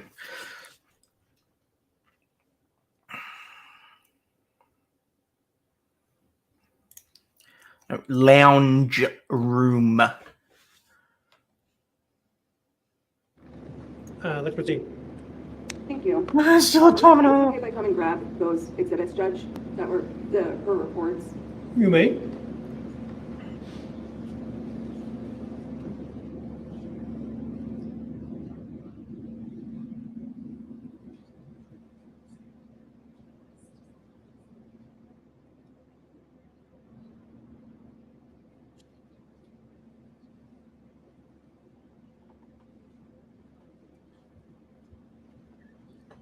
The audio is getting lower. All right. I shall raise again. Currently at 340. I shall move it up to 400.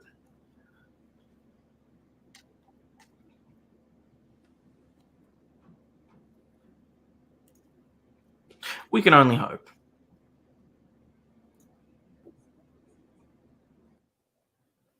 Living her best life as Rosario.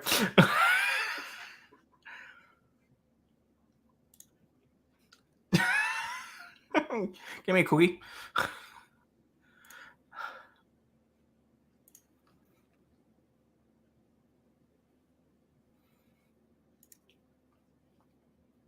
Yeah, and it's basically her word.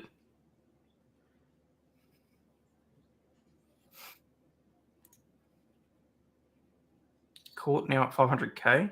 Really?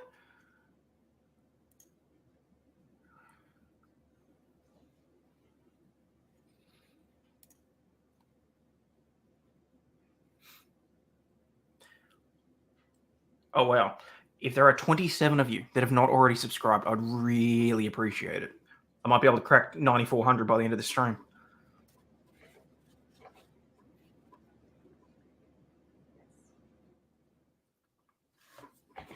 I mean, where else do you get great content like this?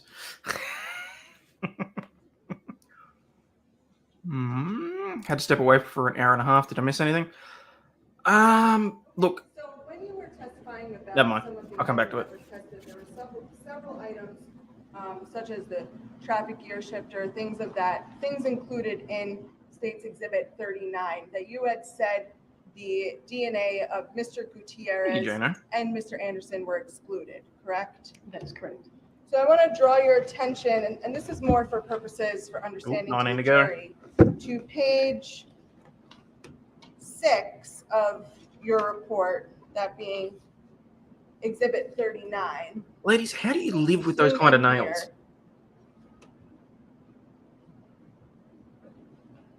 So can you explain what this chart is for? I'm not asking you to create extra accounts, but I appreciate the thought. Under 31? Correct. So that's if a type of statistic is used. Those are the stats. Those are the way those stats are presented. Probabilistic genetics statistics. STR is what it is. Okay. Sorry. No, you're fine. And so when someone's excluded, when there's a mixture of DNA, and you note that they're excluded, that means that there's zero chance, zero probability that on the extra mile. I appreciate that. Correct? Right. So in these cases where you came to conclusions that Mr. Gutierrez was excluded, that meant there's zero. No, she hasn't been sworn in as an expert. That's the thing. That's what's really annoying about this. They haven't actually qualified her as an expert. Zero chance that his DNA was located on those items. Yes. So in oh, hello. I think I'm getting a coffee delivery. I'm going to draw your attention to page 2 of 6. There was item Z, which were swabs reportedly collected from the cell phone, correct? Correct. And in your report, you had noted for item Z that, I'm going to zoom out just a little so we can see all of that, that there's additional possible trace allele was detected. However, no conclusions will be made regarding the allele. Can you explain what that means to a jury? So that means that there may be 1, 2, location or items that are there, but they're just a trace, and you can't make any comparisons to them. You can't draw any conclusions to them. And there's different types of trace, types of trace alleles. There could be trace and there could be an artifact. An artifact is a little bit different than a trace. Can you explain the difference? A trace is maybe a little bit of DNA, but not enough, but it's showing up at this genetic location. An artifact is something that used to be more common, like in the analysis process, you would get a spike, an artifact, which may or may not have been DNA. It just could have been a blip in the machinery, things like that. And so in this case, if I can just maybe more simplify it, so artifact, if you see an allele, that could be an artifact. It could just be a byproduct of the testing equipment, something that you cannot be certain is actually remnants of an individual's DNA. So can't make any conclusions. That's correct, yeah. But when you say something is a trace allele, then you're saying that it is trace DNA, so it is a component of someone's DNA structure. Yes, it could possibly be from someone's DNA, but there's just not enough of it to render an opinion. So for item Z, the cell phone, you had made the opinion and conclusion that it was a trace allele, not an artifact allele. That's correct, yes. Okay, just if you'd be so kind. And what was the exhibit number on that? 186? 186? I'm showing what's been previously marked as 186. It's going to show up on the screen.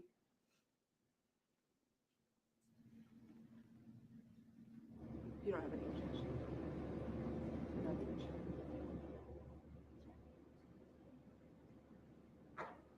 Okay, so before we get into what Exhibit 186, the reports that were just shown are just simply your final conclusions, correct?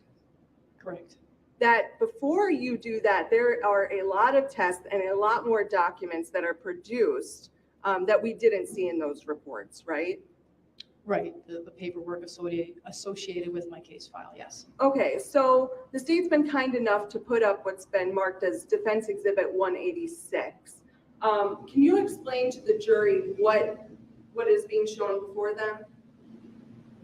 I can zoom in further if she. Yes, please. Is that okay? Yeah, you can. Thanks. Thank you.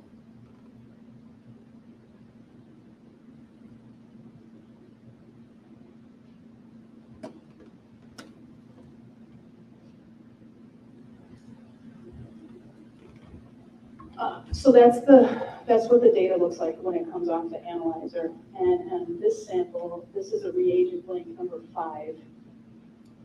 Hey, can you scroll down? Just right to the second one. Yep. So how about this right here?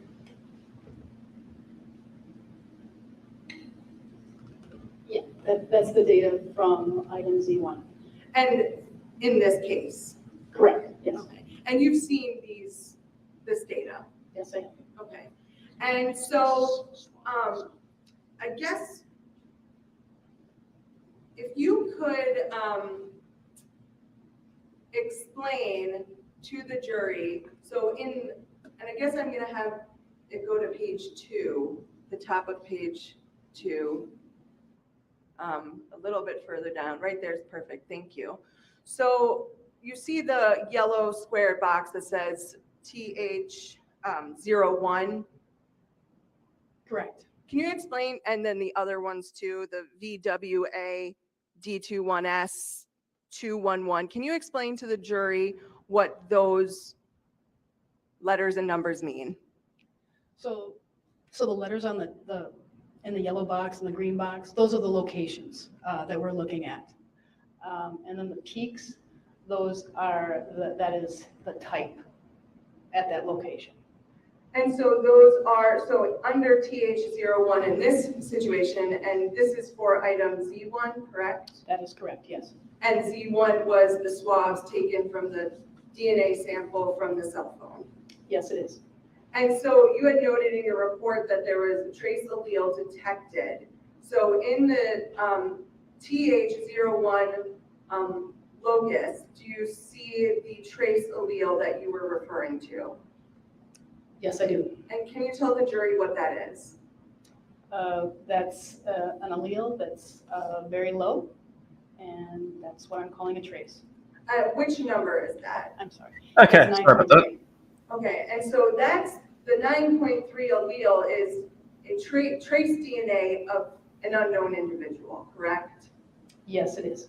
And in your report, you said you couldn't make any. No, I didn't pass that lady. Overlaw'd brought me about that coffee. particular trace allele, correct? That is correct, yes. But you would be able to look at the locus of Mr. Anderson, TH01, and look at his alleles to determine if he carries that allele, correct? Yes, I could. I'd ask that Exhibit 186 be moved into evidence. Objection? No. See, Thank you.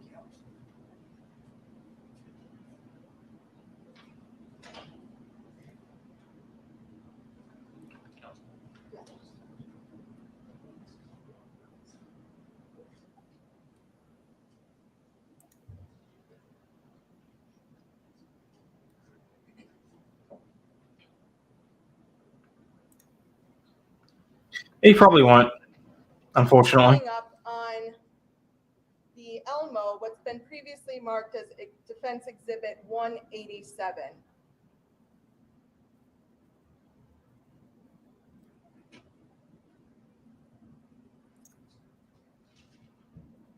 Doesn't zoom out anymore. So first, before I show this, I'm going to hand it to you. And if you could just say what Defense Exhibit 187 is.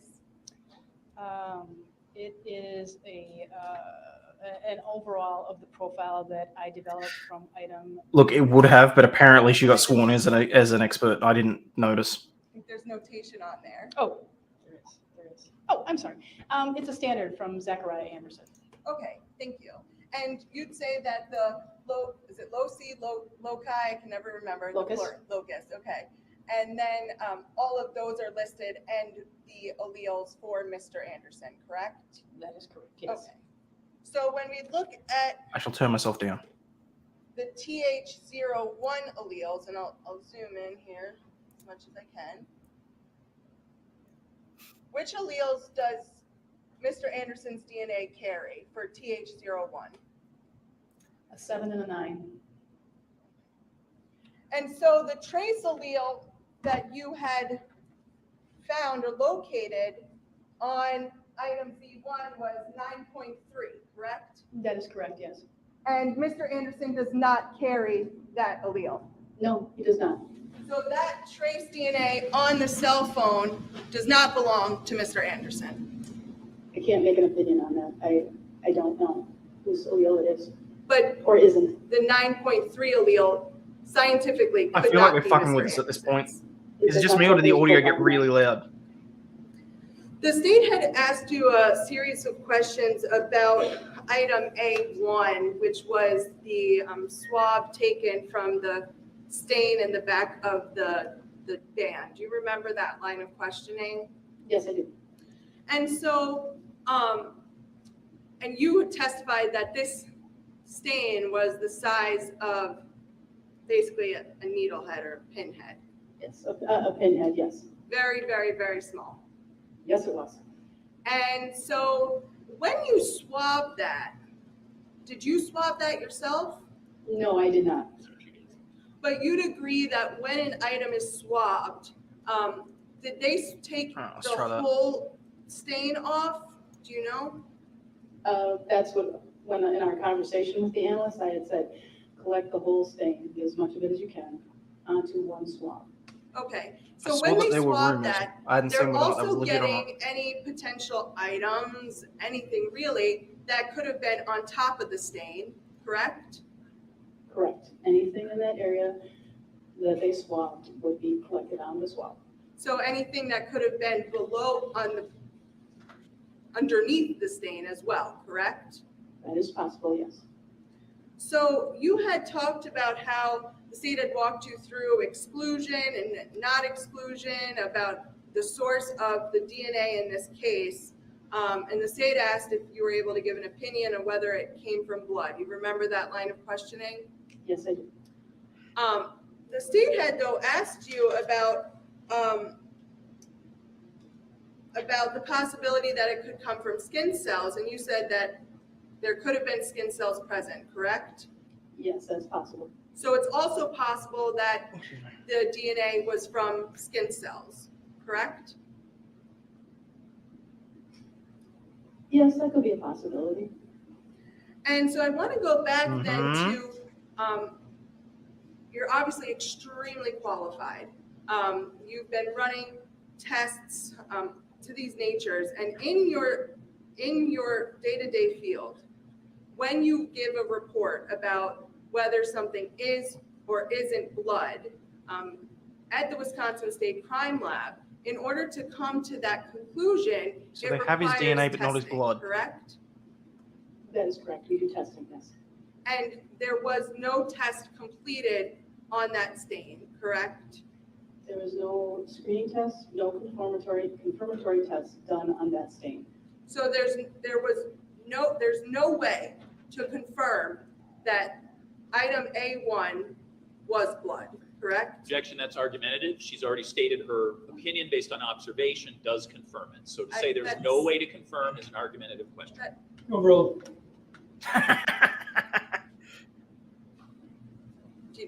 Sorry. Sorry.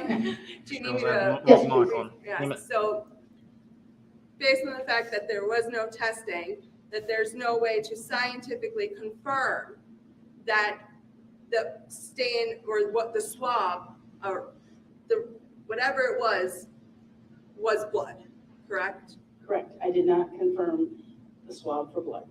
So it's possible that it could be blood, also possible it could be from not the stain, but the DNA could be from skin cells. That would be a possibility. I have no further questions for this witness. Well, you've indicated it's possible that it's skin cells. Is that the opinion you are rendering here today to a reasonable degree of scientific certainty? It's possible that it's skin cells. In my experience, skin cells don't give such a robust profile because you need a lot of them. They have to be viable. Blood gives you a very good profile. So based on how robust this profile is, do you continue to have the opinion you've indicated previously that to a reasonable degree of scientific certainty that this sample was blood? That is my opinion, that it was blood. Nothing else? Any questions? No. Yes, Dr. Oh.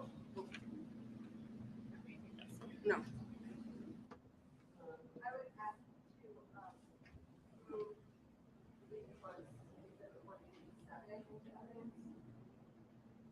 No objection. Let's see. Can we just confer for just a minute? You may. Schedule.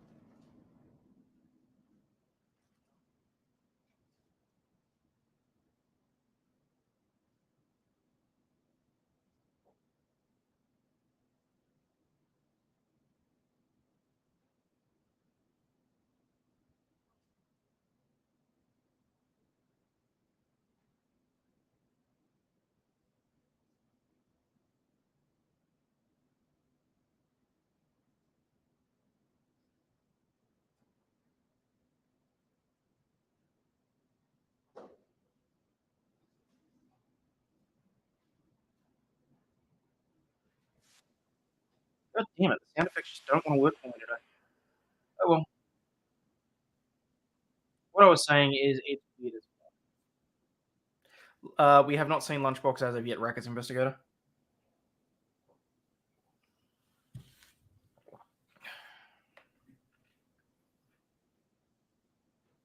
Oh, was Lunchbox fired, was he? G'day, Amy Warrior.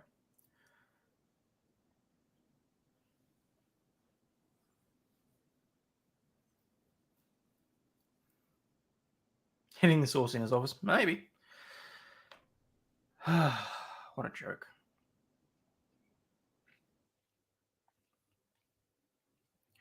Lunchbox supposedly got fired. Interesting. Well, there you go. Yeah, no. What I was saying while I was muted, apparently, and Binger was removed from trial work. Really? Huh. expert. Hayden. Yeah, well, I mean, look, I'm not even sure if she should have been sworn in as an expert on the certain things that they allowed her for, but she was clearly talking beyond her capabilities at certain instances there. Not anticipate any additional witnesses today. Short. That's what we anticipate. That was the subject of our. Brief.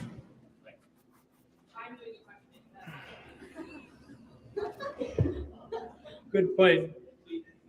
Raise your right hand, please. Do you solemnly swear the testimony you're about All right, to give so no us additional better witnesses will be after the this truth, one. the whole truth, and nothing but the truth, so help you God. Yes. Please be seated.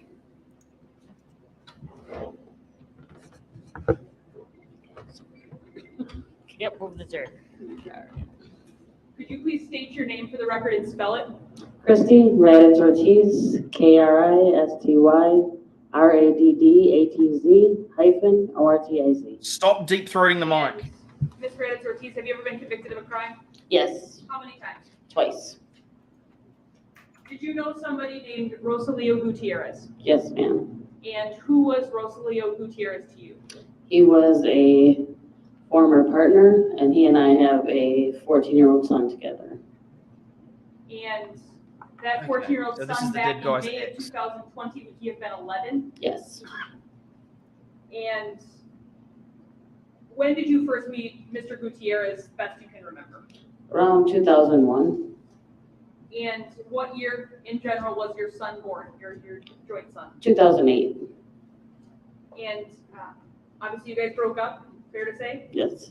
After the two of you stopped your romantic relationship, did Mr. Gutierrez remain in your son's life? Yes, most definitely.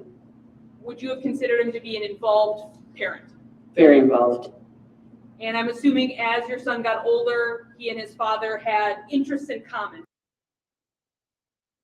things they like to do together. Very much so. What kind of things did they like to do together? What were their in common interests? One of them was baseball, but they both loved the outdoors and just learning together, learning anything.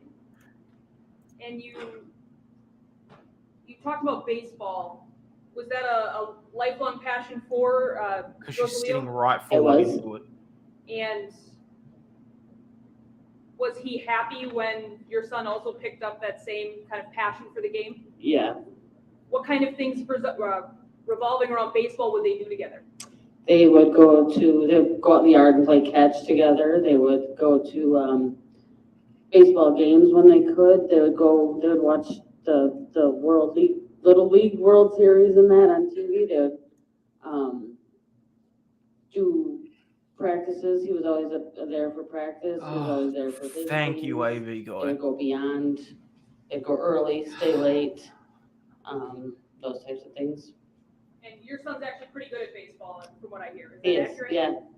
And so was he both back in 2020 on question, the we don't local know. Little League team, but also on some traveling teams? He was on a local Little League team, I think, Kiwanis, and was getting ready to start the traveling team. Excuse me. And did Rosalio take on a coaching role for that Little League baseball team? He did.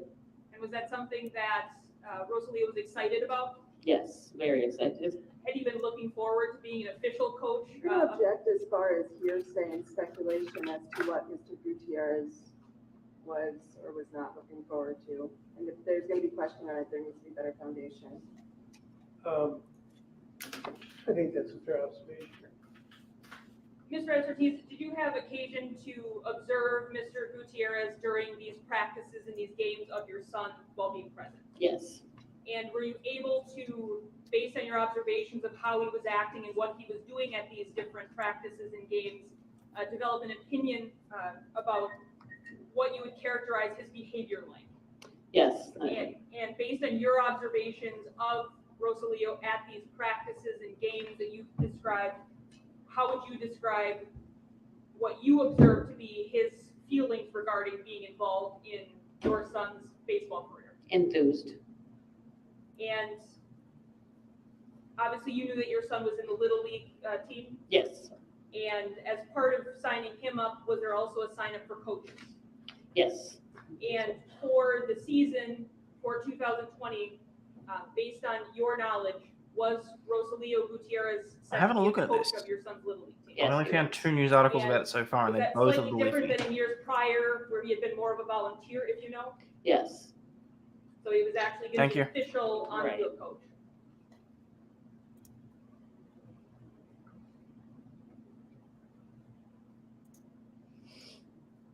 Is it fair to say, in knowing Mr. Gutierrez, that he didn't have a ton of money?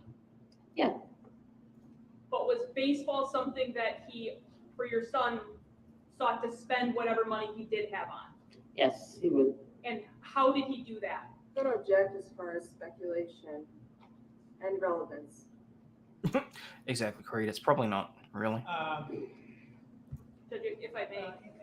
The question actually doesn't seem like it's seeking information that would be outside of her personal knowledge. She tells me it's going to be brief examination, so I'm going to take her at her word. So, And Judge, when has baseball ever not been relevant? well, Oh, bite me. who can Like, I argue love with that? baseball. I played it when I was a kid as So well. go ahead. But, come on. So would Rosalio spend what money he did have on things like baseball for your son? When he could, yeah.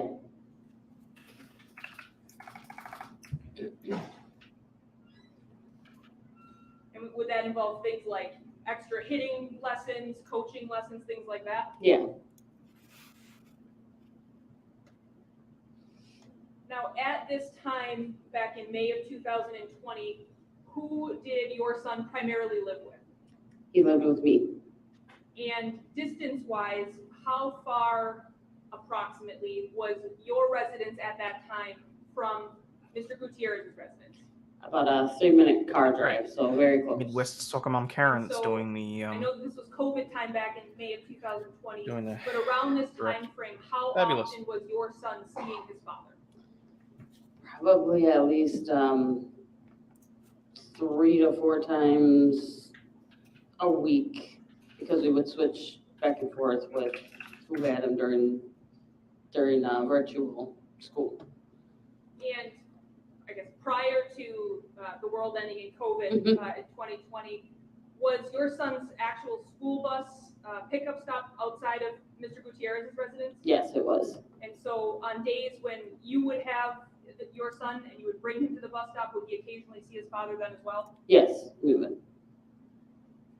Would you consider your custody arrangement to be casual in terms of where your son would be staying on any given day?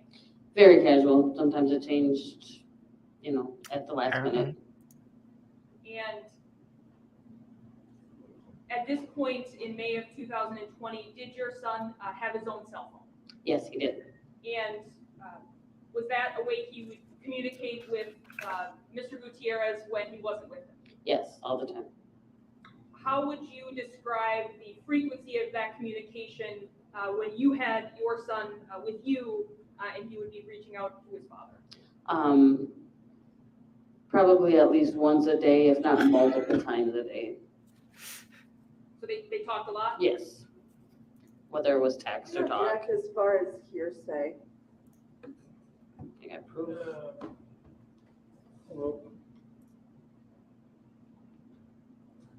Did the witness just say they got proof? Now directing your attention to May 15th and May 16th of 2020, for that weekend leading up to Sunday night the 17th, where was your son staying for those days? No, and it's not the financial crimes. And was that unusual? No.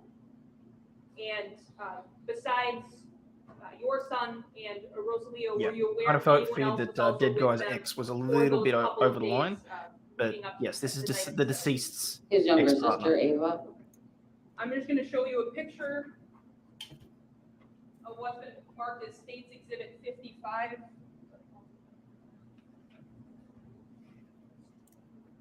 That's a good question, actually. I shall look. Legal devices. Friday Palooza starts 4 p.m. my time. Exhibit 55. Can you just tell me 2.5 hours, recognize the whatever people in whatever this time picture? that is. Starts in 2.5 hours. And just for brevity's sake, would this be Mr. Gutierrez, Yes. your son, and his other daughter? Yes. Judge, I would move State's Exhibit 55 into evidence and ask to publish it to the jury, not on the electronics, given the identities of the children that we would broadcast. Any objection? No. Go ahead. Oh, actually, that's a good point. I should change that. Thank you.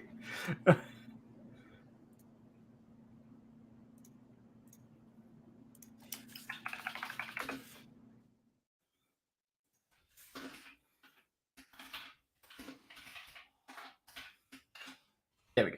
I like that much better. Alleged deceased's ex-partner. Open bracket, baby mama.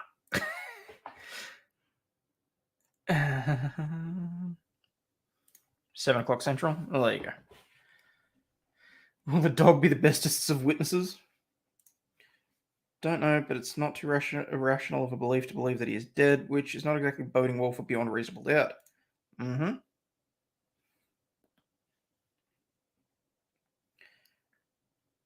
All I'm getting from this trial is that the defendant Talked a lot about how close your son was with his father. After the breakup of your relationship, did you and I'm guessing Mr. sub Gutierrez unsub's a remain little bit close? behind. I already We explained did. everything to the wife. She's fine. Would you have considered him to be a good friend of yours in May of 2020? Yes. When you would exchange your son on those different days, would you often have conversations? Yeah. Did you It's keep to in pick touch up the court with audio. each other in your lives? Yes, we did. Direct your attention to May 17th. That's my The understanding, too. hours close to 8 p.m. Do you recall being at your house roughly a little before 8 p.m. that day? Yes, I do. And what do you recall happening that day regarding your son and Mr. Gutierrez? I recall my son being dropped off by his dad. I It hasn't been too bad. He's had his good moments but I and recall him bad dropping him moments. off. He came in and said, "Hey, Mom, I'm home," and brought his things to his room, and we got ready for the next day. My fiance, who was in the driveway, saw him, drop him off, and they waved at each other, and that was that. Since May 17th of 2020, have you heard from Rosalio Gutierrez at all? Not at all. To the best of your knowledge, obviously in raising your son, has your son heard from Mr. Gutierrez at all? No. Have there been any further contacts from Mr. Gutierrez to your son's phone since May 17th of 2020? No.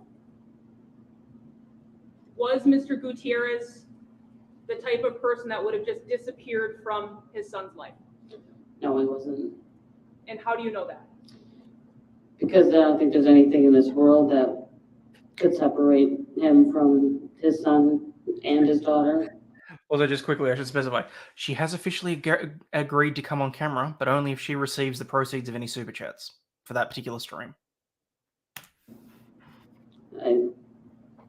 There's just nothing I could imagine that would. He loved his kids, that they were his world. And obviously, we're talking about almost 3 years ago now. So Mr. Gutierrez would have missed countless birthdays, Yes. first days of school, Yep. sporting events. Mm-hmm. Over on Rumble, Winter Important Soldier school said, events? if you disappear, do you not have to pay child support? Well, if they can't And find do you you. believe that's something Mr. Gutierrez would have voluntarily ever did? Never. No.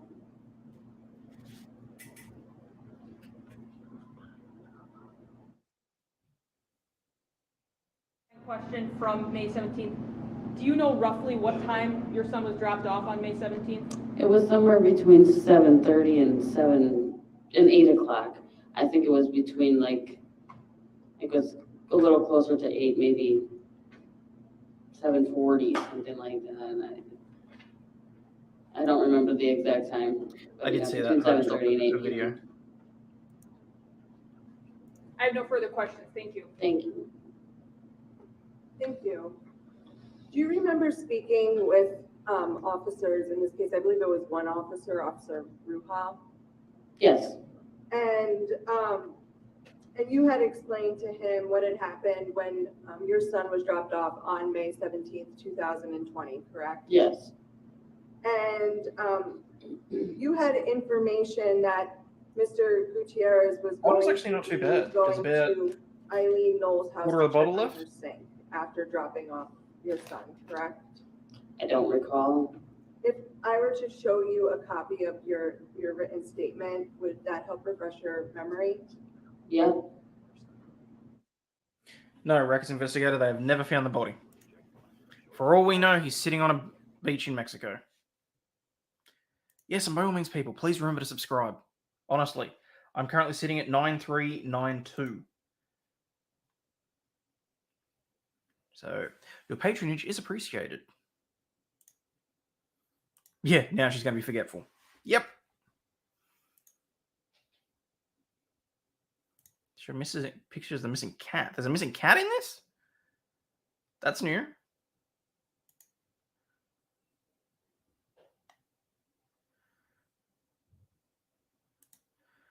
Unless there's a defense, there's some good theory as to why RG would run off here.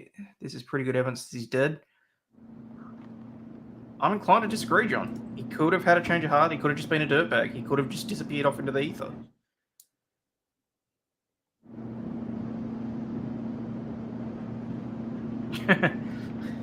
Whatever helps you sleep at night. Makes you feel any better? I'm sitting in a dome in Ohio. Did that help refresh your recollection? I'm still reading it. Oh, sure. That's okay. Sorry.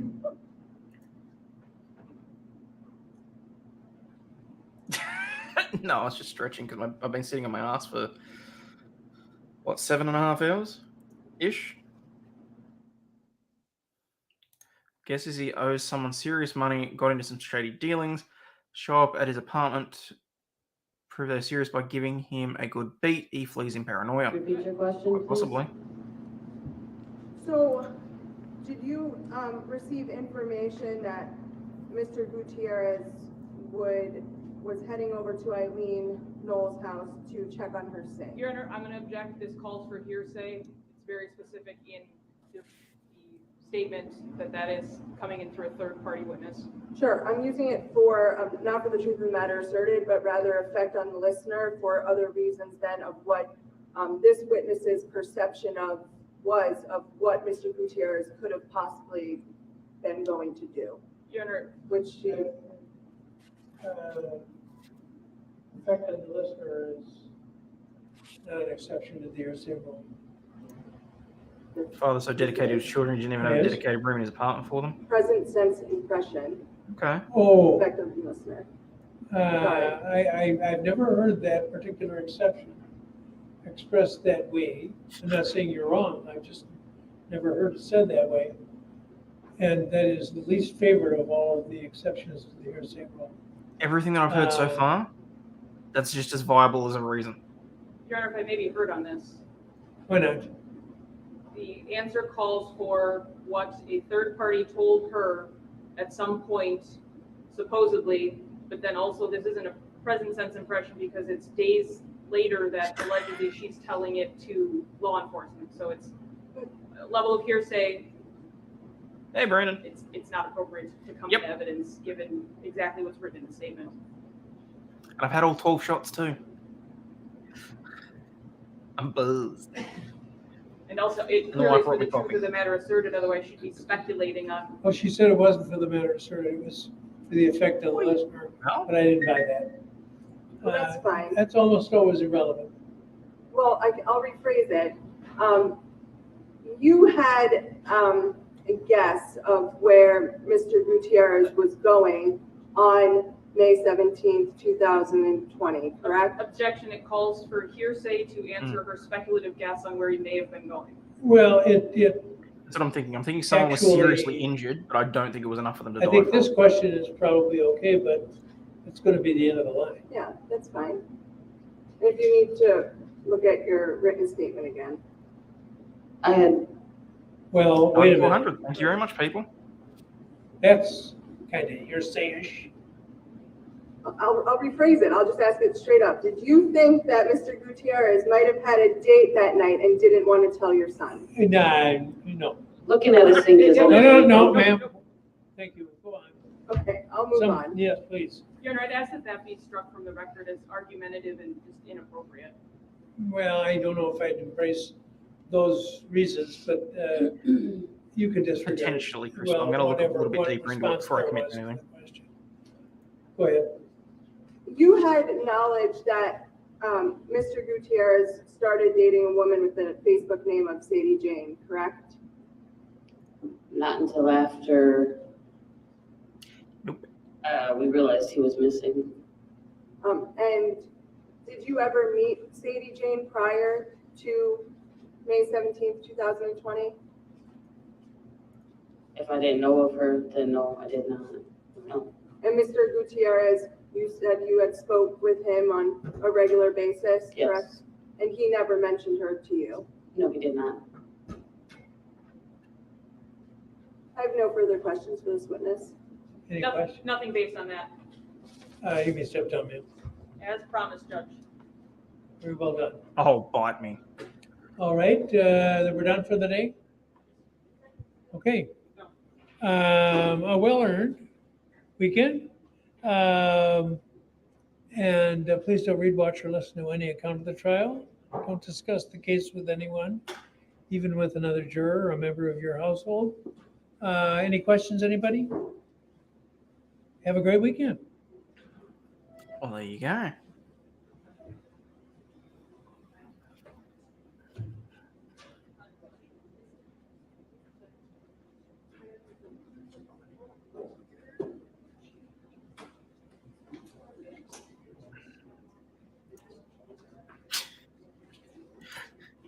I really wish my sound effects were working right now. No idea why they weren't. I mean, it all seems to be connected. Alright,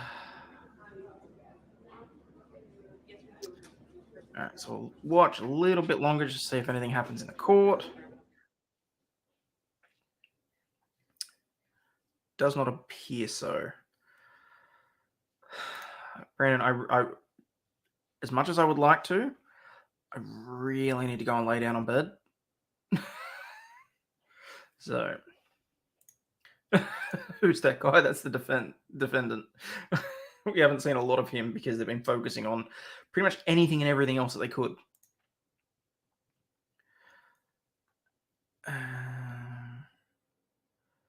Yes, he is. He is spending time in jail. Yep.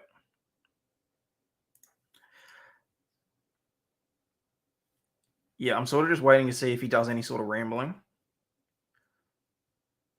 1 stone and 3 cats. Hello, welcome. Well, hopefully this won't be your last time here.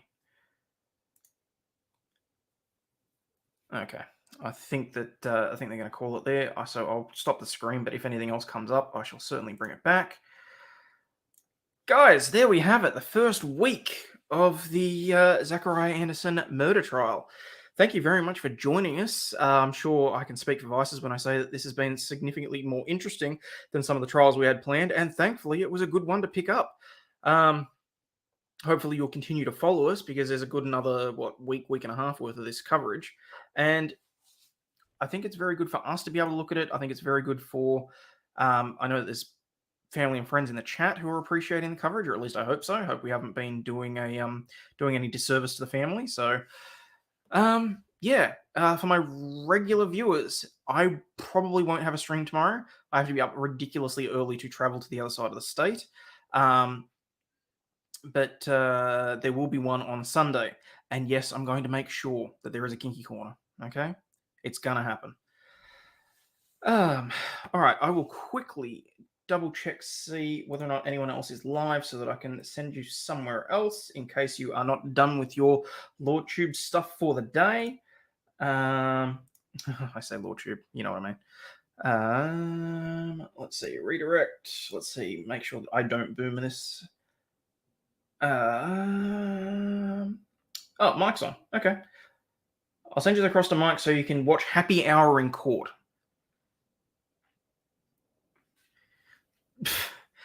Brandon, like I said, I can't guarantee I'm going to make it to Jeff's stream, but because I do actually have to be a dad this afternoon, but I will certainly see what happens. All right, I'll send you all over to Mike. He looks like he's having fun with watching some funny court streams. So, guys, as always, stay healthy, wealthy, and wise. And remember, you are not a piece of shit. You do contribute to society, even if all you do is hit that like button. I'll catch you on the flip side, guys. Save that. Play the outro, which I'm going to put to an actual video at some point. Fuck this shit, I'm out.